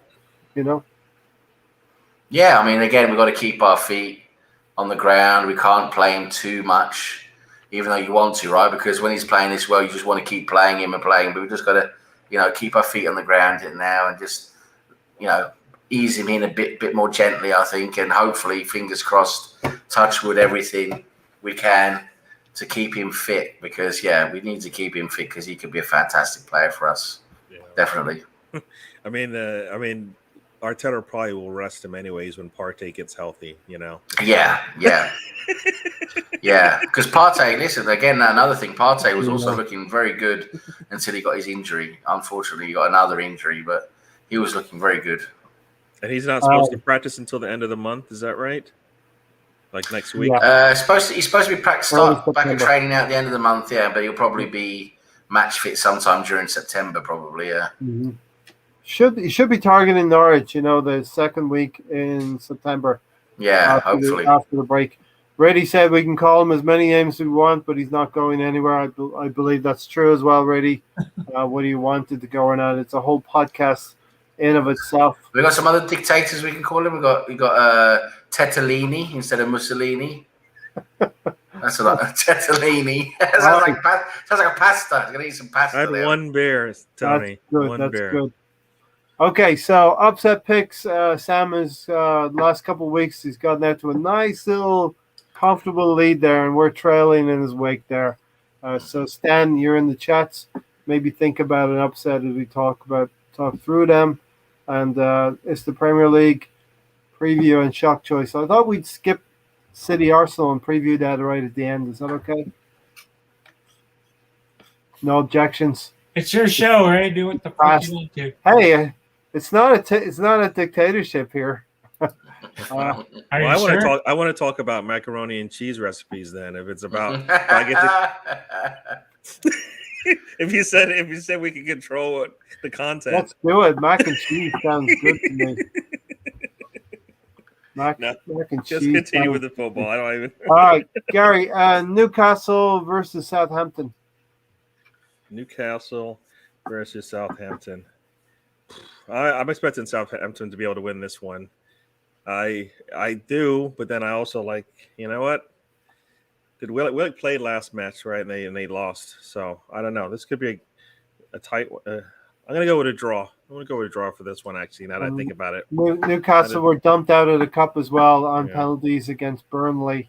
Yeah. We're actually in the last 32, I think, of the Carabao Cup. Sam, Newcastle at home to Southampton. Yeah, it's not really an exciting fixture, is it? I do think we'll see Newcastle. Hopefully, well, I say hopefully. I'm not talking hopefully. I don't give a shit about them, but I think we'll probably see Newcastle probably get their first point. I'm thinking a draw in this one, Newcastle Southampton. It's not your upset pick. I think I'll let you know when my upset. Which one's my upset when we get there. I'm going to pick this one as the upset. Newcastle are 18th and Southampton are 13th. So on the basis of that, there's going to be a couple of anomalies here in the first few weeks until things settle down. So I'm going to pick Newcastle as my upset pick at home to Southampton. On the face of it, doesn't sound like an upset pick, but Newcastle are lower than Southampton. So. Don't forget Southampton just won 8-0. In the cup? Yep. Mikel Castro. Newcastle, Southampton, Tony. I think it'll be a close one, but I think Southampton will win by a goal. Okay. Tony, you start off. Brighton. Brighton are fourth place. They're fourth in the league. Yep. Wow. Brighton, fourth in the league versus Everton, seventh. And that's how crazy the league can be early doors. Everton.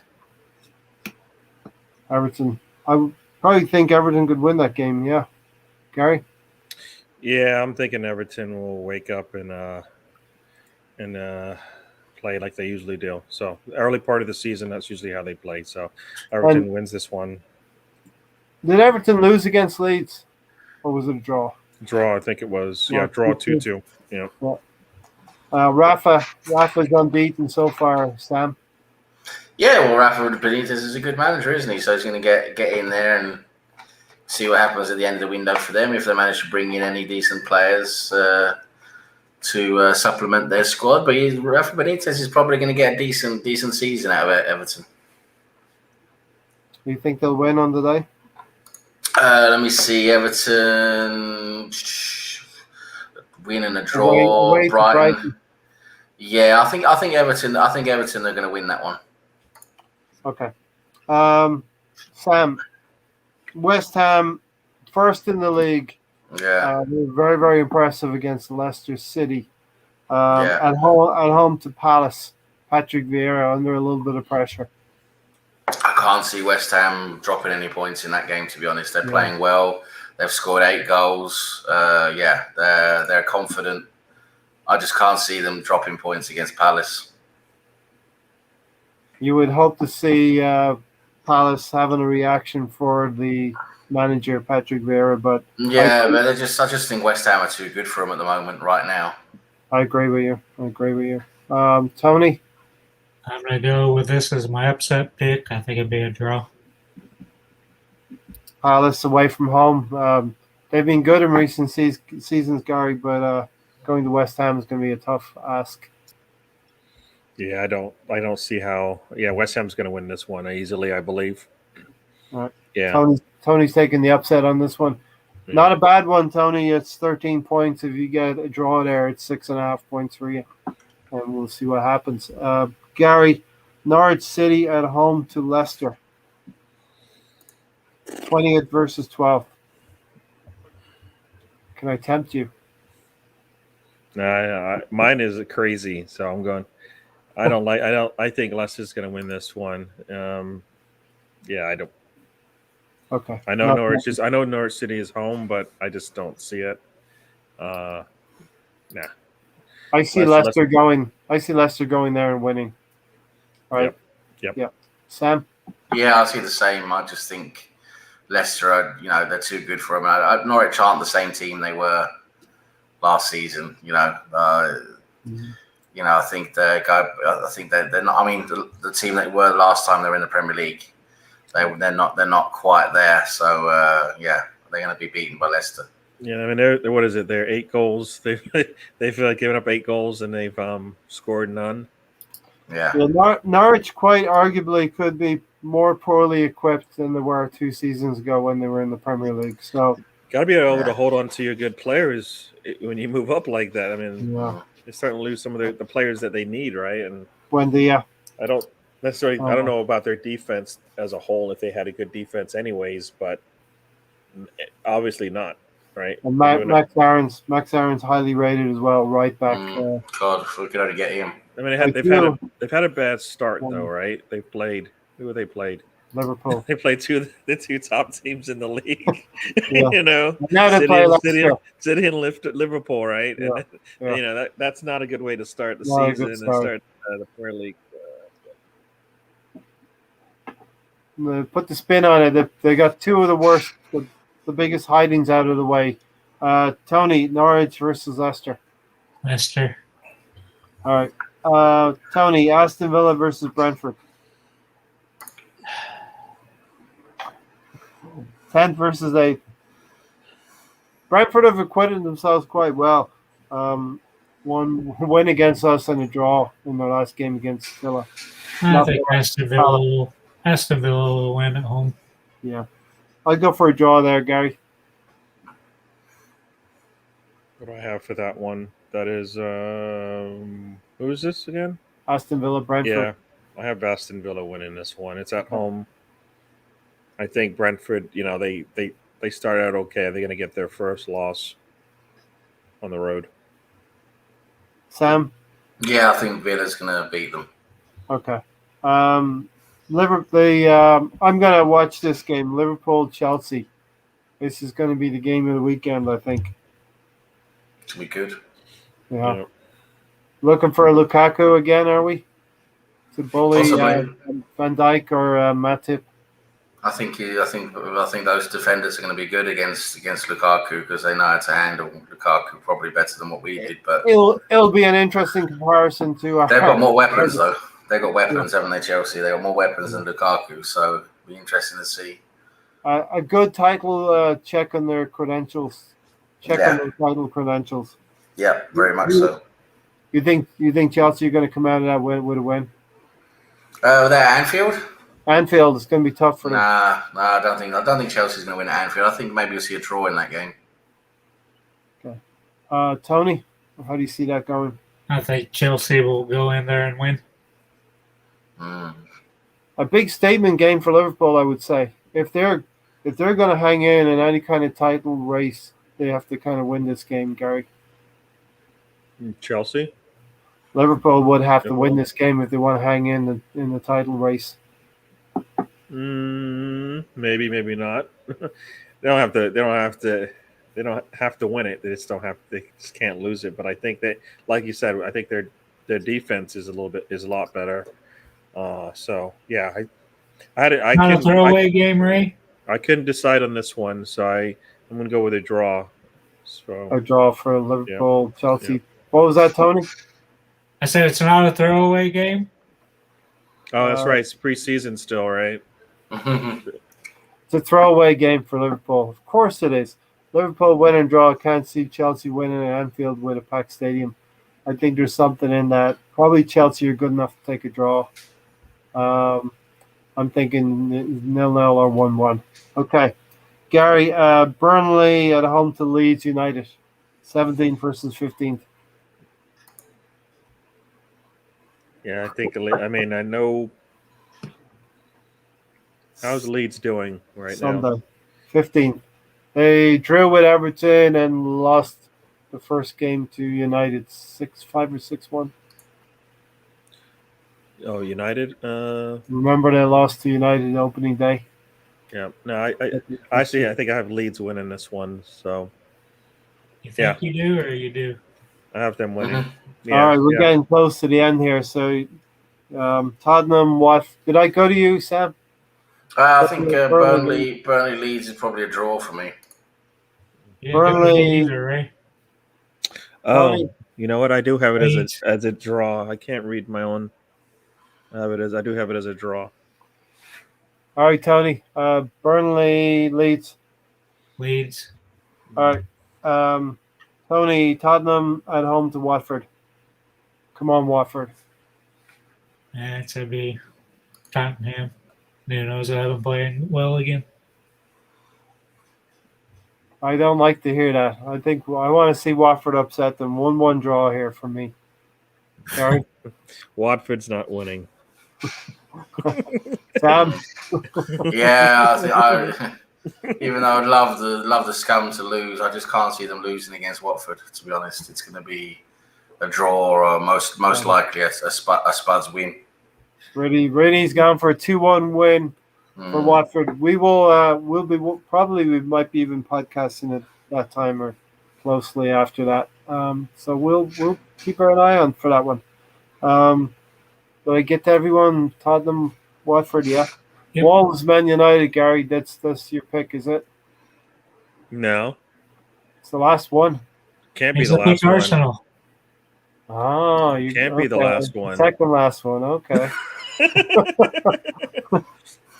Oh, you are going out there. I need the points.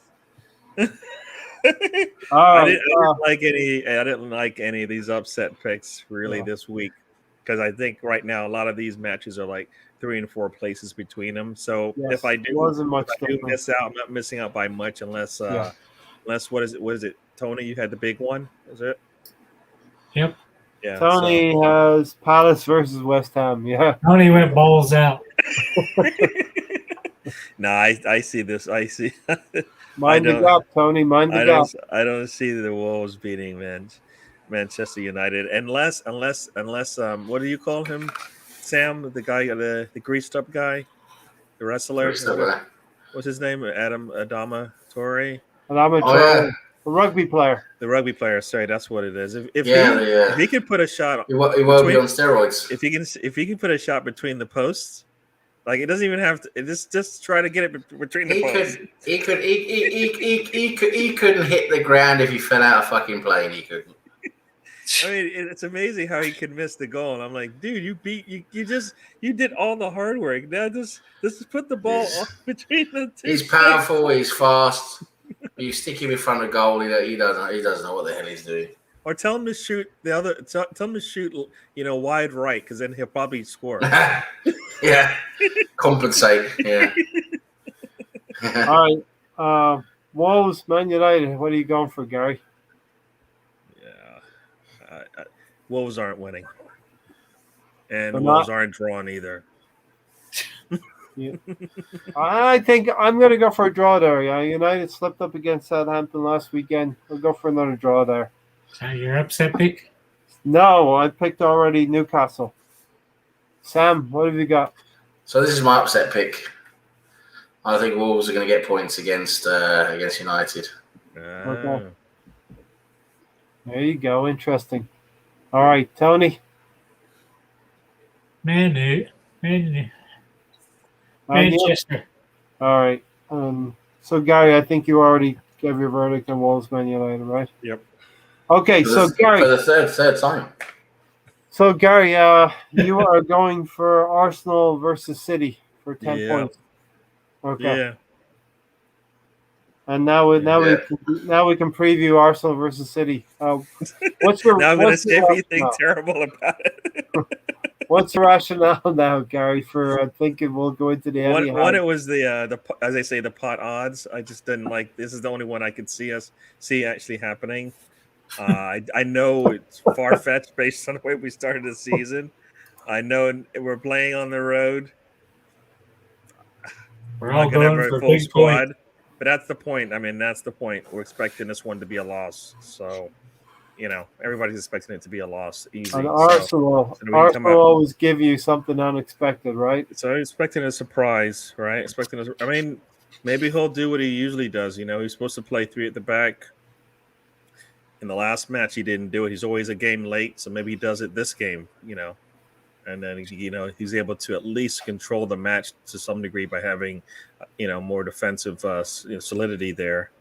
And get something out of the game on a counter or something like that, because that's what we're going to need. So that's kind of what I'm thinking. Will he do that? We'll see. If he goes 4 at the back, then, it's going to be a long day. Maybe he'll play holding in center back, right, because he knows how good he is in the air. Well, we need someone who's good in the air. So maybe we'll see that. But I just, like I said, I was using it as just because of the odds. We're in my favor. The odds were in my. That was only. I didn't like the West Ham match. I don't see them taking that big of a drop. Right. I mean, I can see, you can see City coming in having a slip every once in a while, looking to the extra time off with the international break, and maybe getting a little losing their concentration. We just need a draw, all right? All right, we just touched on the City game. We'll come back to that in a moment. Seems like the Qatari takeover rumor is on people's minds, so let's spend a minute or two on the Qatari. I'm not really in favor of it myself, and just what do you all think about it? Well, there's not really much to say about the Arsenal City game, is there? I mean, come on. I mean, we know it's going to be a huge uphill battle. We've got about a 5% chance of winning the game.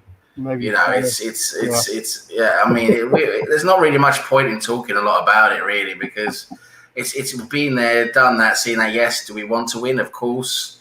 Would we love to see Arsenal win? Of course we would. Do we think it's likely going to happen? No. Is Arteta going to do some kind of weird thing for the lineup again? Yes. Is he going to make tactical mistakes? Yes. Are the substitutions going to come too late? Yes. Is he going to make the wrong substitutions? Yes. Are we going to be losing at half time? Yes. Who's pessimistic here? So, but this is just realistic. This is Man City we're playing. This is just Pep Guardiola. He's too good for us. Anyway, so as I say, I think the whole Qatari thing is a lot more interesting at this time. I can't get Arsenal fans. I really can't, because they're all screaming, "Oh, we got to get KSE out. They're hopeless. They're this. They're that." oh, we need to start competing with the big boys. Well, how do you compete with the big boys if one of the big boys doesn't come and buy you, right? Explain that to me. Because, I mean, even with the likes of Daniel Ek, who for me I think would be a fantastic owner, he hasn't got the money these guys have. He hasn't got the money to compete with Manchester City and like likes of Chelsea going forwards and PSG and Real Madrid when they're now back in full mode with all the money they're going to be getting soon. I mean, you have to. It's that old classic saying: if you can't beat them, then join them, because that's just the way the world's moving now. When it comes to these big top football clubs now, you got to have a mega owner with mega money, or that's it. You're just going to be put by the wayside, because we've seen we can't do the alternative. The alternative is to maybe get a fantastic recruitment team and do very, very good recruitment, but we've shown we can't do that. So, we need to have we have a fantastic academy that we should still build on and keep using, and supplement that with some really good players that we could just go out and buy and get the top players. And that's what we should be doing going forwards, and making sure we always have some youth involvement, 1 or 2 youth players who come in and help us, and the rest can be, fantastic players from wherever. That's the way I would love to see our future. And, that's the thing, if it's going to be a Qatari, some kind of foundation to do that, then that's what it has to be, because let's face it, what are KFC going to do? They're going to do nothing. So to sit here and complain about getting them out and then complain about who's going to come in, it just makes no sense. It makes no sense in this whole moral argument shit. I mean, fucking hell, cry me a river, will you? I mean, billionaires don't become billionaires without crushing some skulls and, burying some bodies. That's the way it works, right? That's the world we live in today. Abramovich is a terrible oligarch who basically is responsible for hundreds and hundreds and hundreds of people thousands of people living in poverty around different areas of Russia, taking a lot of the money that should have gone to them locally. Took their money, yeah. I mean, it's terrible what he done. But you see the Chelsea fans worrying about that? Nah, they couldn't care less. Yes, Qatar have a horrible human rights record. Of course they do, right? They absolutely do. But do you see Man City fans worrying about that? Do you see PSG fans worrying about that? No, because there seems to be some disconnect between that and football, right? We think at a football level, and we think about politics. We're always talking about keeping politics out of football, Black Lives Matter, taking the knee, all of this, keep that out of football. Okay, well then aren't you going to say the same for everything else around Qatar then? I mean, this whole hypocrisy, backwards and forwards, flip-flopping, it drives me nuts. All of a sudden we're going to care about Qatar and what they do, but Black Lives Matter, no. Black Lives Matter, we don't want that in football. But Qatar, what they're doing off the field, yeah, that we care about. We can't have that in football. So, come on, guys. How strong is the rumor? How strong is the rumor right now? It seems to be very strong, because they're actually verified tweets that have come out from that group, and those tweets are verified. They're saying that they can see the deal happening within the next 7 to 8 months. That's what they see, and they're going to put in a big bid. They've got a plan to take over Arsenal, a succession plan. And don't know what the bid is, what the money is, but they're talking about the actual tweet was, within the next 7 months. So I think something's actually could be happening there, because this group is a group that's like a rival group to the group that owns PSG. They're looking at coming into sports in the same way that these other groups are. And then look at Arsenal as a fantastic investment, which it is. Arsenal, as I said so many times, we're a huge sleeping giant, probably the biggest sleeping giant in world football in terms of what you could get out of us, in terms of revenue streams, what our fan base could be expanded into, what we're worth. I mean, everything we bring into it. I mean, we're the biggest team in the most important financial capital in the world, and one of the most important cities in the world. What you could do with Arsenal is just astronomical. Sky's the limit. There's no limit to what you could do with Arsenal. You compare us to Newcastle, with all due respect, Newcastle, you're a fantastic football club, but you're minnows. You're minnows compared to what Arsenal are, with all due respect.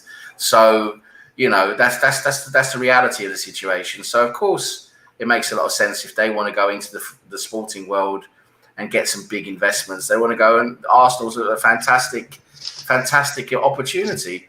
And these guys are apparently worth $300 billion US. So, Daniel Ek becomes small fry compared to that, right?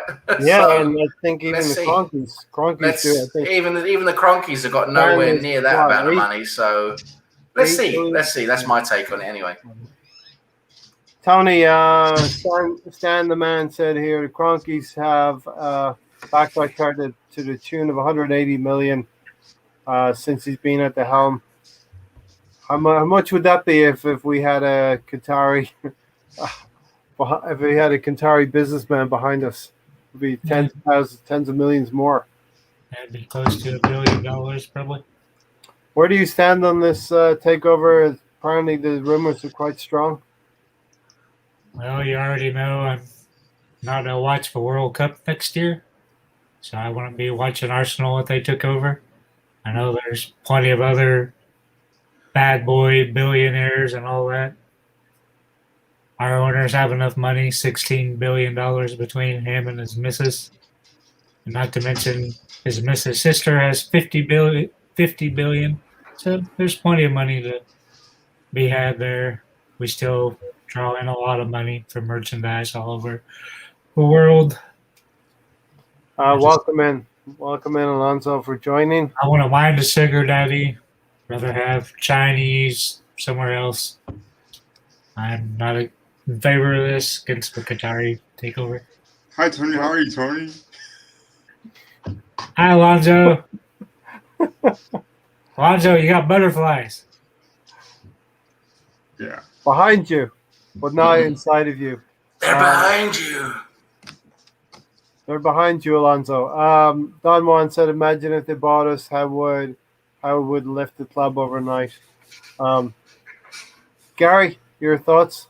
Yeah, this one is a tough one, I think, because everybody wants a better owner, but everybody wants a specific owner. It's like, do they spend money to go buy Simone so we have a decent manager?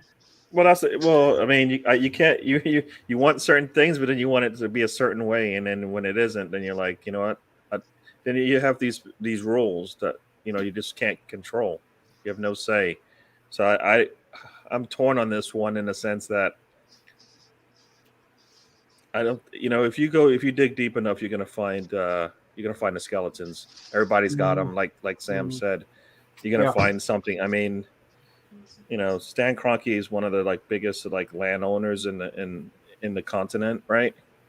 And some of the things he does, kicking people out of their homes and stuff, people would look at that and say that's pretty poor as well, right? But that's his business. That's business for him, kind of thing. How to compare it to slave labor, though? No, I'm not saying they're the same. I'm just saying that everybody has something that you're not going to like about them, right? Some are really the levels are different, definitely different. But I mean, this is what happens when, and I always go back to this. This is what happens when the league decides that money is more important than the communities that these football teams played in. Right? This happened long before the billionaires came in. And they the league saw more money and said, how can we do that? Well, if we have people with more money owning these squads, these teams, then let's go with that, right? So they basically sold their souls to, basically, and tainted the game somewhat. And this is where we are now. People with the most money get to play, in these arenas and stuff like that. Mm-hmm. Yeah, and they do it in all the sports, right? And then we look at it and we go, everybody says, this is not the football I remember. This is not the Arsenal I remember. This is not the way, the World Cup that I remember. All these things, and it's sad because that is where we're at. So there's no good answer for this one, because either you get a Kroenke who's destroying the team anyways, or you get somebody who's got some more. Their moral compass is really just not good. You kind of lose either way, because you're losing your team anyways. Right now, you're losing your team. Nobody, not one person looks at Arsenal and goes, you know what? This is the Arsenal I remember. This is not the Arsenal way. Blah blah blah. All these things. All right. Yeah. And it's happening because people with money don't really care. That's not the way. That's not the not the reason why they got into it. So I like I said, I'm kind of torn on this one either way because you want change, but then you want it changed your way, and it's like sometimes you don't get that. And if the league is okay with it, if they're okay with it, then they'll let it. To some degree, they'll let it happen. Yeah. It definitely is a tough situation. Alonso, go ahead. So, Gary, we're talking about Ufanov, the Russian that Turner by. No, we were actually talking about the Qatar prince's brother or whatever, who's posting things about Arsenal, and it seems like they're interested in maybe even purchasing Arsenal. If they wanted, right, and whether that's actually what it's just I don't whether that's good or bad, and it's like there's no good answer to this, right? And we're powerless, Gary. Right? We really are powerless. These things are going to happen. It's just like Uzunov with Russia, right? We all wanted him because he said he put more in the Arsenal, or at least that's what the gimmick was. But yeah, he's done so much bad. He's done so much bad things, right? In Russia, he's that guy Roman. I can't even say his name. Abramovich, yeah. That's his homeboy, right? So it's like we won't win with either one with a Kroenke, right? So we're just messed up. Whoever owner we have is it's not perfect, but yet you want someone with a right head on their shoulders. There's no perfect owner who's a billionaire that can come in and spend billions of dollars on a team and then do it the right way, whatever that is. They just don't. Not anymore. Mm-hmm. It's not in their best interest to do it the right way because you can't make money that way. All right. The reason why Arsenal is in the position it is because it makes no sense for him to go out there and go out there probably and get the best manager and get the best scouting system. It's like, let's take this thing, let's gut it. We'll fill it up with some stuff to get it working again. And you know what? You stay in the mid-table, I make money.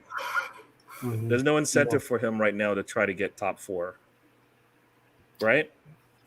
Because he doesn't need that. Arsenal's worth is going up with him doing absolutely nothing. Yep. Right? They say Arsenal's worth is good. The league's getting better, but it's not. He doesn't have to do anything. When he sells Arsenal, he put $1 billion into this thing, and he's going to make at least $2 million on top of that when he sells it. I mean. That's supposedly good money, but he probably sees, I don't need the $2 billion. So why change things? I mean, it's a sad situation, but that's where we are right now. I think Stan the Man has got the comment of the night here. He wins the competition. I think Daniel X, Sweden is the home of IKEA. He lays it out perfectly. Sweden is the home of IKEA. Every time my missus makes me assemble their furniture, I feel like my human rights are being violated. And if that wrench or whatever, if you slip on it, you can cut yourself or get splinters. I mean, think about it. The sharp burrs. Yes. Problem is, Arsenal will never be able to compete. Understand? Correct. No, we're at this point now in time in history where that whole moral thing has passed because we've got the big boys in football now, the moral, monsters, you want to call them, whatever. You've got Abramovich at Chelsea. You got Qatar, PSG, City. You got the Glazers at United. They've got loads of crap behind them as well. And even the Kroenkes, like we're saying, KSC, a lot of the stuff they do in America is not great as well. I heard Tony say slave labor is terrible in Qatar and all of that. What they do there is horrible. It is. Yeah. But I also happen to feel that kicking people out of their homes to have to go and live on the street. I don't think that's very good either. To be honest, I don't think that's I don't think that's far from it. To be honest, to be completely honest with you, because at least at the end of the day, you should have a home over your head, right? You should have a roof over your head. But so. it's at that level now where, and at that stage where it's like, you know, you have to decide, you know, are you gonna take part in what's going on, be part of it, or are you gonna just let it go and just, okay, stand your ground, okay, we're gonna do this, we're gonna do that, we're gonna be moral, we're gonna be righteous, blah blah blah, but you're never gonna win anything. You're just never gonna win anything. You're gonna be also rounds. You're gonna be league fodder. You're gonna be, you know, bottom half, maybe lucky top half. And that's it. That's what you're gonna do. If you're gonna compete at the top, you gotta take part with the big boys. That's what you gotta do. And I think that's where most of our fans are now. I think we realize that that's what you have to do. I think we've matured into that. Do you ever see a time in the future, Sam, where things will be more equal? I mean, financial fair play was never going to. We're getting really, really philosophical here now, and existentialistic. For the next 5 or 6 minutes, we never want to.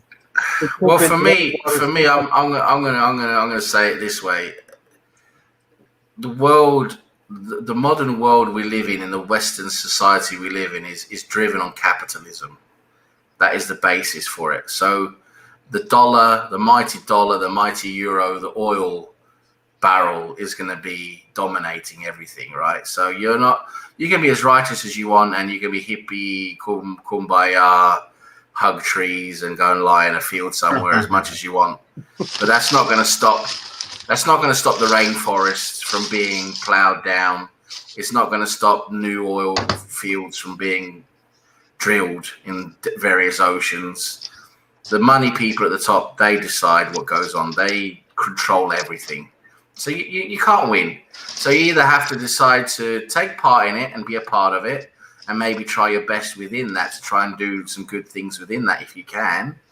Or you can be righteous and stand your ground and say, okay, we're not going to do this, we're not going to do that. But then you're never going to be able to take part in it. You're never going to be able to, because I've said for a long time now, UEFA and FIFA have to come.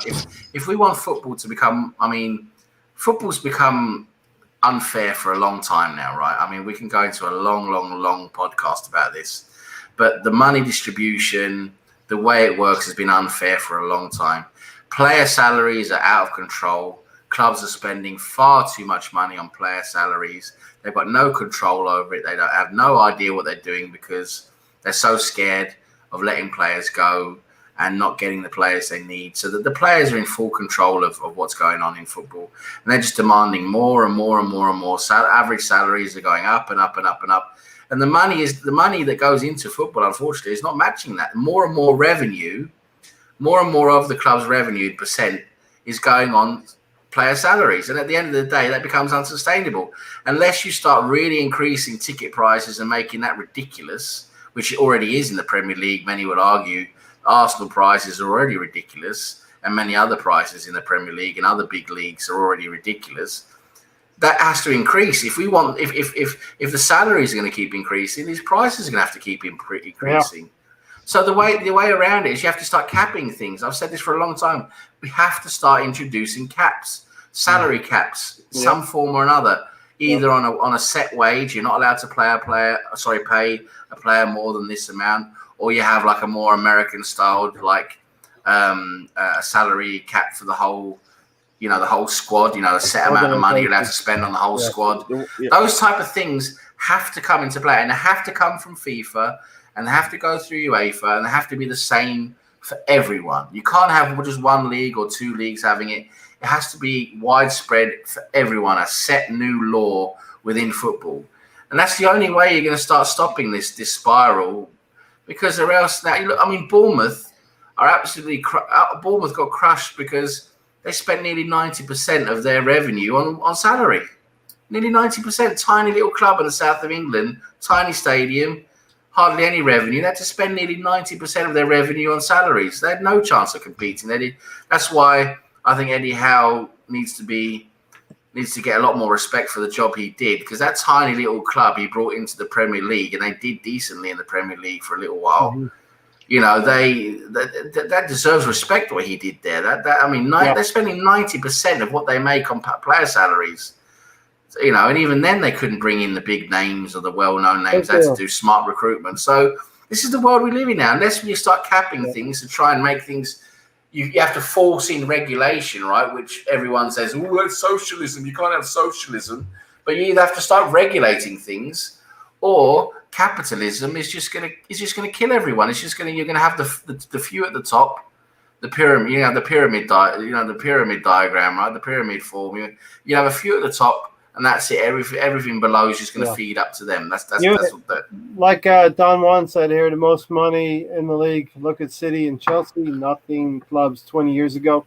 You either have to be those kind of clubs, Gary, or you have to be a club like Brentford, who's done amazingly well in terms of what they've bought and sold, and of course Leicester City in the last 5 or 6 years. Yeah, and there are. It's the same in even in this even in the States. And some of the teams that do really well, they manage their money really well, their player recruitment and all of that, like Leicester City. And then there's the other teams like that just can spend lots more money because their owners are okay taking the penalties or whatever. Because in the States, even though they have a cap, some sports allow you to go over that. You just have to pay a fine. Well, if your owner really wants you to win, he doesn't mind. He'll just pay the extra and be fine with it. Other teams won't. So it is nobody. And then when you do say caps, everybody's like, oh, we don't want to do anything like the American model. But then you want it to be equal, and there's no way it can be equal if everybody's spending different monies, right? It can't be like the Premier League's the number one league in the world, right? Yeah, they probably make the most money TV dollars than anybody else. So then that means they should have the highest salaries. Yes, so we do. So that's why collectively we do. So that it kind of works that. So that it's even worse than when you put it that way, because then what do you do like with like some of these smaller countries, right? They can't compete because they don't drive as much TV dollars, because that's where it comes from, and everything starts with the TV dollars and then goes down from there. I mean that's what Kroenke's used to. He's like, I'm an NFL owner. I give that much money. I have to spend this much money on my players, and that's the difference, right? They look at the revenues that the teams bring in, the TV dollars, and they say, you know what? You have a set amount that you have to spend. A percentage of your income, your revenue, goes towards your players, right? So that whole concept of Bournemouth spending 90%, that's on them. But in reality, if it was like on a cap system, they would say, you know what, you have to spend whatever 40, 50% of your money on your players. Yeah. And that's it. That's it. But if you want to stay in the league, of course, then guess what? You're going to have to get better players, so you're going to have to spend more than the big guys who don't have to spend as much. Or they take the hits. They pay it out of their own pocket kind of thing, right? Mm-hmm. So you're kind of torn there. I'm gonna say something a bit controversial here now, but there was actually one interesting. Listen, I was completely against the European Super League, right? So I just got to make that very clear. But there was one interesting point that they proposed in that European Super League, and it was a point that got swept under the carpet, or what it was sort of like overshadowed by all the other huge, disgusting points about the Super League, and rightfully so. But there was, as I've just been trying to say, there was one very interesting point that they did propose that was going to be part of the Super League, and that was all partaking clubs in the European Super League could only spend, I think it was 40%. I think that's what it was. They were agreed on 40 or 50%. It was either that 40 or 50% of their revenue on salaries. That was it. And that was actually an interesting prospect on starting to curb a bit of the salary, development. They would have gotten a huge amount of money as well, 250. Yeah, of course. But at the end of the day, you're agreeing on capping the salary throughout that league, right? And yes, of course, that league would have had a lot more money anyway. But still, you're agreeing on a 40 to 50% cap. Yeah. Based on revenue. So that was one interesting point that a lot of people missed there. And it's something like that that's going to have to come into these leagues, where they agree throughout all European leagues, you're only allowed to spend a maximum of 50% of the club's revenue on salaries. And that's it. That's what you have to work with. And that rule works, though, because it's more revenue they probably bring in now, right? So to me, I think it works. It seems like it's a good rule, but it's because I believe they're making a lot more money, right? That's why the owners are happy with it, because now you're saying I don't have to. I'm going to spend this much. I can only spend this much, and the rest of the money is going in my pocket basically, Right. or towards my team, my stadium and all that kind of stuff. So in that respect, it does, but the fact is it was more revenue they were making before, and now you're saying you can't spend all of it anyways, and it was probably still enough to support a team better than any of the other. But the thing is, that extra revenue that you have left over, that can go on player sales, that can go on improving the stadium, improving training facilities. There's so much that can go on that at the moment clubs can't spend any of that on because there's no room to spend it on, right? So, there's a lot of positives that can come out of that, and I see Bargav's comment there saying basically making everything like the NBA. Well, I think you need to look at the structure of the American sports by capping things, because at the end of the day, the American sports, I know there are some anomalies here and there, but at the end of the day, American sports are pretty fair. You do have different winners every year. It's rare you'll get a dynasty where you have the same winner 2 or 3 seasons in a row.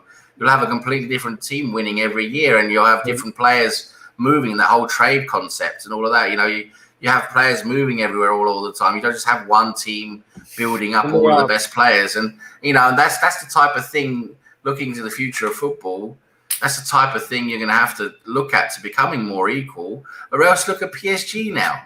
I mean, Christ, they got Messi, Neymar, and Mbappe, and they were looking at bringing in Ronaldo as well. I mean, Jesus Christ, what kind of fair play is that? Yeah, Tony, and Sam is exactly right. In a situation where maybe U.S. sports are looked down upon over in England, the U.S. sports probably have a great idea, a great structure, a great mandate, a great example that the Premier League could probably institute as well in time in terms of a cap. Yeah, I was go on about the NBA. This season, for example, the salary cap was $120 million, but the minimum pay was $90 million. Each team had to pay at least $90 million, and 8 of the 10 richest or highest paid sports players or basketball players.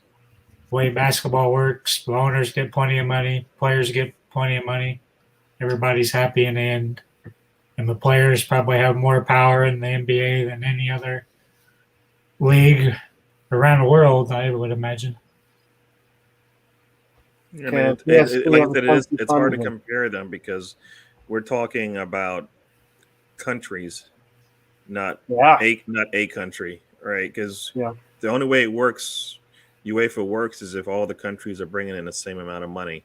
That's not happening. Like Premier League does not want to give up their revenue share, their market share that they have right now. It makes no sense, right? They would never do that. So how does a smaller country, like in Italy or something like that, compete with that because they don't have the draw, right? A big enough draw TV wise, anyways. Mm-hmm. So it's an easy problem to fix, it seems, but it does punish those countries that are doing well with it, And do they want to give it up? No, they're not going to want to give that up, right? They're not going to want to do that. I like the equal having teams that are equal in the sense of how much they spend on players would be good, but it's going to be hard to implement the way that it's set up right now. If UEFA wasn't a thing, then it would make sense, and but it's not built that way. Lonzo, you got anything to drop into the conversation here? We're going to get out of here soon, but wanted to bring you in. Where do I begin? Where do you begin? I don't know. Yeah, I mean, so I think that what will the soccer leagues or football leagues tolerate salary cap? Because there's so much money invested.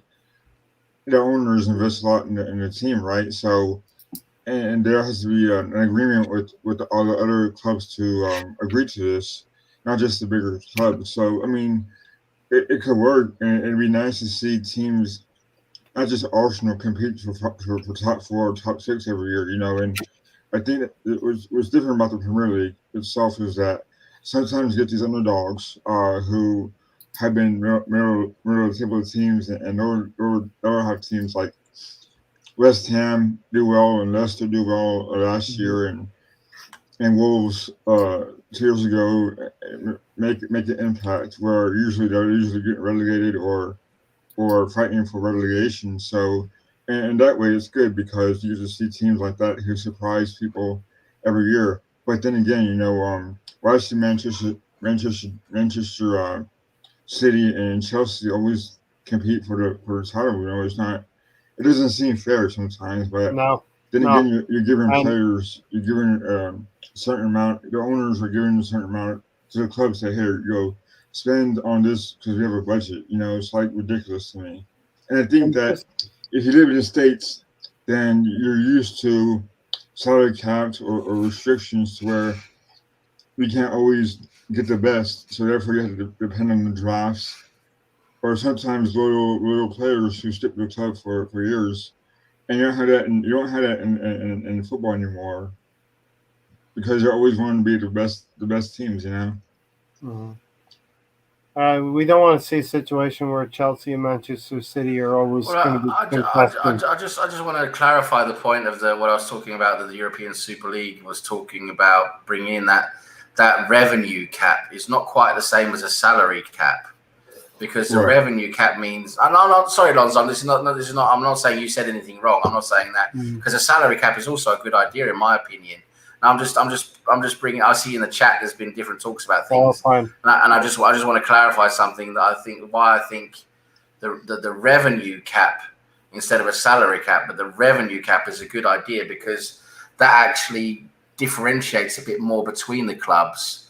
Because when you're just, for example, if you're Arsenal Football Club and your revenue is just for talking sake, £100 million, you're allowed to spend £50 million on player salaries, right? Right. Okay. Whereas if you're Bournemouth Football Club, your revenue is 10 million. You can only spend 5 million on players, so it's going to limit you a lot more than if you're Arsenal. And it should like some people are saying, there should be that kind of difference because that's the difference in stature, and some clubs should be better than others, so to speak. But what the whole point of revenue though is to not make the club bankrupt. That's the point of view, is to make sure clubs don't go bankrupt, because all of these clubs that have been going bankrupt in recent times, when they've lost their revenue, have had, they're basically the player salaries has been the absolute most of where the money has been lost. Yeah. So when you cap that and you reduce that is where you're saving. It's about saving football clubs, basically, keeping them in the game. From themselves, from overspending and not doing like Sunderland. I mean, that whole Sunderland documentary, Sunderland Till I Die. That's compulsory viewing for a football fan, because you should go and see. That's how a football club is not supposed to be run. Where you got directors just basically, going around saying, "Oh, how much can we just get and spend on this guy just to bring him in?" And it's like, "Oh yeah, but you're going to go way over on your budget." But no, just bring him in. And look where they are now. Sunderland are way down. No man's land. So I would say this is how the NFL kind of corrected themselves, or made sure that their owners couldn't screw things up. Years ago, when they would have a draft, players would get picked. The first pick in the draft would get paid the same as like a seasoned veteran that had 5 to 8 years in the books, kind of thing. And then what happened was some of those deals failed because the player was just terrible. So now you've got a player that had like a $40-50 million contract who was terrible. So now the owners are like looking at this going, "Oh my, this is terrible. Why am I doing this?" And then the veterans are looking at this going, "Why is this guy, this rookie who's never played before, making 10 times as much as me, right? Or 4 times as much as me?" And so there's, so the players are, we're talking about, the owners are looking at the situation going, "We're putting all this money into these top picks and they're failing every time." So then they actually put a rookie cap.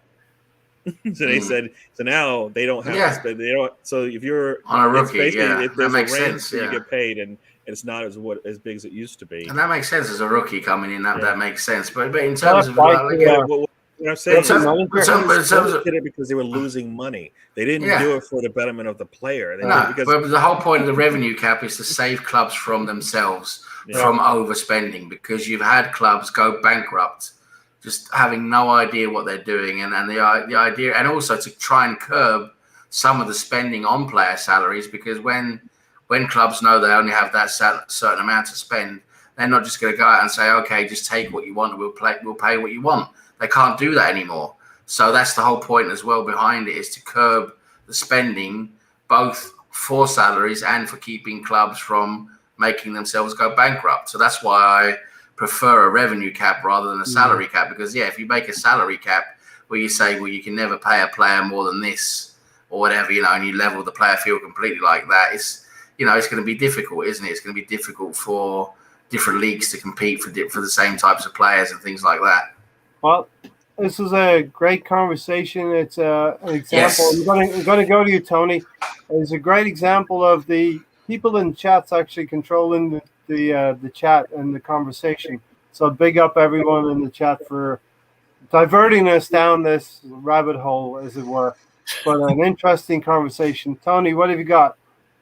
The NBA bases their salary cap and the minimum salary cap on the total revenue each year, so that could easily be adapted by each league. Say, this is how much money the league's brought in.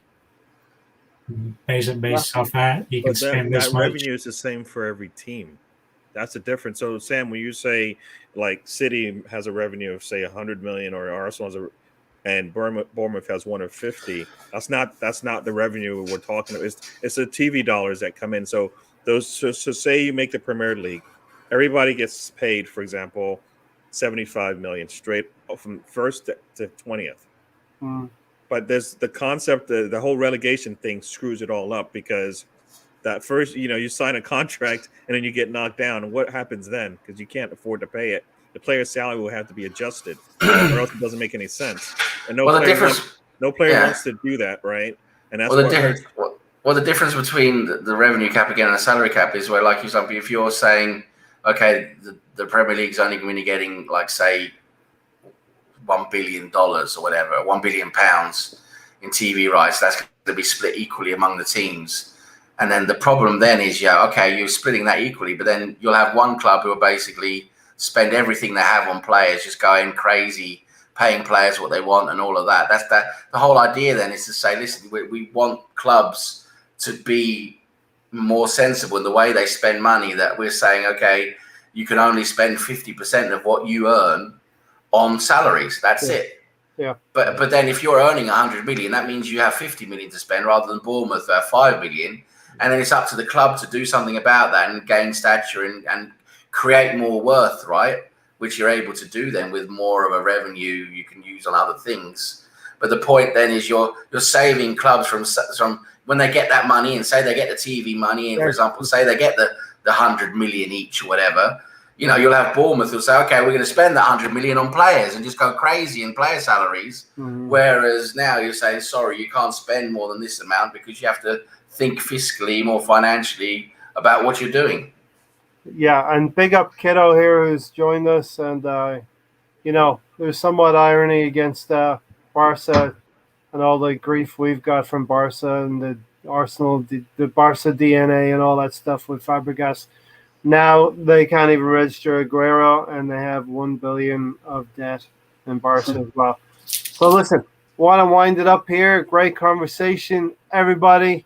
Tony, Sam, Gary, and Alonso coming in right at the death in extra time. The super sub. He didn't bring a Pepsi. I'm disappointed. Didn't bring it in. No product placement today, Alonso. Any final thoughts, Sam? We're going to lose on Saturday. It's just is what it is. I'm going to keep it quick for everyone. I think we're going to struggle on Saturday. Of course, I want us to do well, but I think we're going to struggle. I think it's back to reality again on Saturday, unfortunately. But yeah, I'm just waiting for Arteta to get replaced now by someone who hopefully is going to do a better job, and that's it. Thanks again for having me. It's been great to see you guys, and absolutely. And a couple more. Let's hopefully see the club get some better days hopefully coming soon. Kiddo, stick around for future shows. You see the ticker at the bottom. We're going to be helping Tony, bottom right hand corner there. He needs to get a prosthetic leg. Ryan from Mr. Arsenal podcast is going to be doing a fantastic thing. A 24-hour in the international weekend. It's probably next weekend, not this weekend coming, the one after. I think what we should do here on this channel is bookend his 24-hour effort, do like a warm-up, try and do something as well, and get people from here over to Mr. Arsenal and maybe pick it up at the end as well. And hopefully Ryan is going to have a number of us, I know I've asked to come on the podcast for 24, not for 24 hours, a portion of 24 hours. Come on, Ray, you can do it. So please, we're going to try and fundraise for you, Tony. It's expensive to have a peg leg, right? Yeah, 32,000 so far. Yeah, not cheap.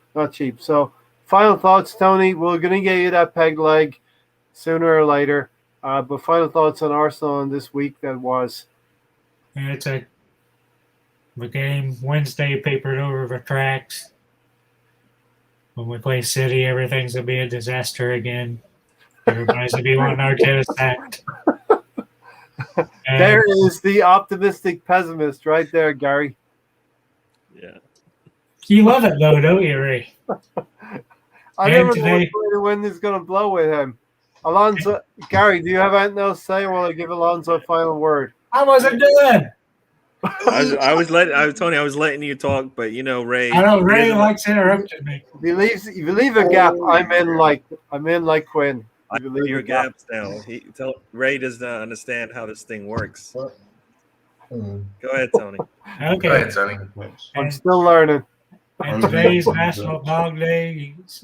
You can see my dogs running around on the bed back there, tumbling around. And what I was finished with, people still need to go out, get fully vaccinated. Tons of people are still dying because people are ignorant for whatever fucking reason and won't go out and get 2 shots. Get your 2 shots. Alcohol, whatever. 2 jabs. Yeah, 2 jabs. Alonso, what have you got? So on Wednesday, no Kieran Gibbs stories, okay? I actually missed them, and you're telling him to stop. I don't get this. Go on, go ahead. So Wednesday I saw the game, right? And it was pretty impressive. I don't care who it is. It was still a great game to watch on TV. And you would think that we could somehow master the same performance as we did against West Brom. But that's not going to happen. The only way it works is that we have to play a perfect game. And if Odegaard plays his potential, right, and Aubameyang comes to the middle like he did on Wednesday, I think by some glimmer of hope, we're not gonna win, but we're not gonna give up. I don't think so. I think it's gonna be a tight game, and they're gonna surprise some people. That's what I'm gonna say. All right. Well, will we win 5? Will we lose 5-2 or will we lose 1-0? We'll draw. We draw. We'll see what happens. I think this cup win in the Carabao Cup, the cups are important to me, and I know a few other people here on this panel. We care about the cups. Now we're going to get two trophies to go after. So the Carabao Cup's important, and of course the FA Cup's important. Let's not throw away the FA Cup this season. I'm very enthusiastic about Aaron Ramsdale. I think that he's bringing an energy to the club, and he's keeping Bernd Leno on his toes, and I think competition is a good thing. So listen, we ran over Tony. We didn't physically run over Tony, but we ran over on time. Gary? Yeah, I was just gonna say, try to enjoy the game as much as you can. All I'm saying is I like to see improvements from game to game. So as Sam knows, I asked him a question about the positives from the last game on my show. Yep. Same thing. We're expecting some improvements from the last one to this one. By the way, we might lose, right? But good show. Right. By the way, good show the other night, Gary. Thanks. Yeah. I'll be joining you on Monday. So yeah. So Sam, well, I'm on. For those that don't know, I'm on the Red Cannon. I have my own show on Mondays. Sam is a regular, and the guy Matt from Georgia, he's a regular. Ray's going to be our guest panelist on Monday. Hey, so Gary, we're gonna grill him. We're gonna grill him on Monday. We're gonna grill him so bad. Hey, Gary, what time is that make on? him shit all his it's rainbows 7:30. 7:30 Eastern will, time. So it's like 12:30 UK time. I will brush up on my Arteta's and not answer any question directly. I'm gonna take the Fifth Amendment on that one right there. Don Juan, I don't think Ben White will be back in time for that. COVID regulations will go against that. Thanks, everyone. Yeah. Gary, yeah. I was just gonna say it doesn't matter. We should have 8 players in the box anyways. They can't score on that, so we'll be all right. All right, listen. Enjoy the weekend. Try and enjoy the game. And understand that we're playing City away from home, and it's usually never a good thing. Especially at 7 o'clock in the morning. Don Juan says, grill him. No more safety being the host. Yeah, you know what, Don, you're right. It is a slightly different dynamic. Yeah, definitely. So come and join me, and please be nice to me in the chat section. This show might be over by the time that one starts. Hey, Ray, are you going to do a pregame show?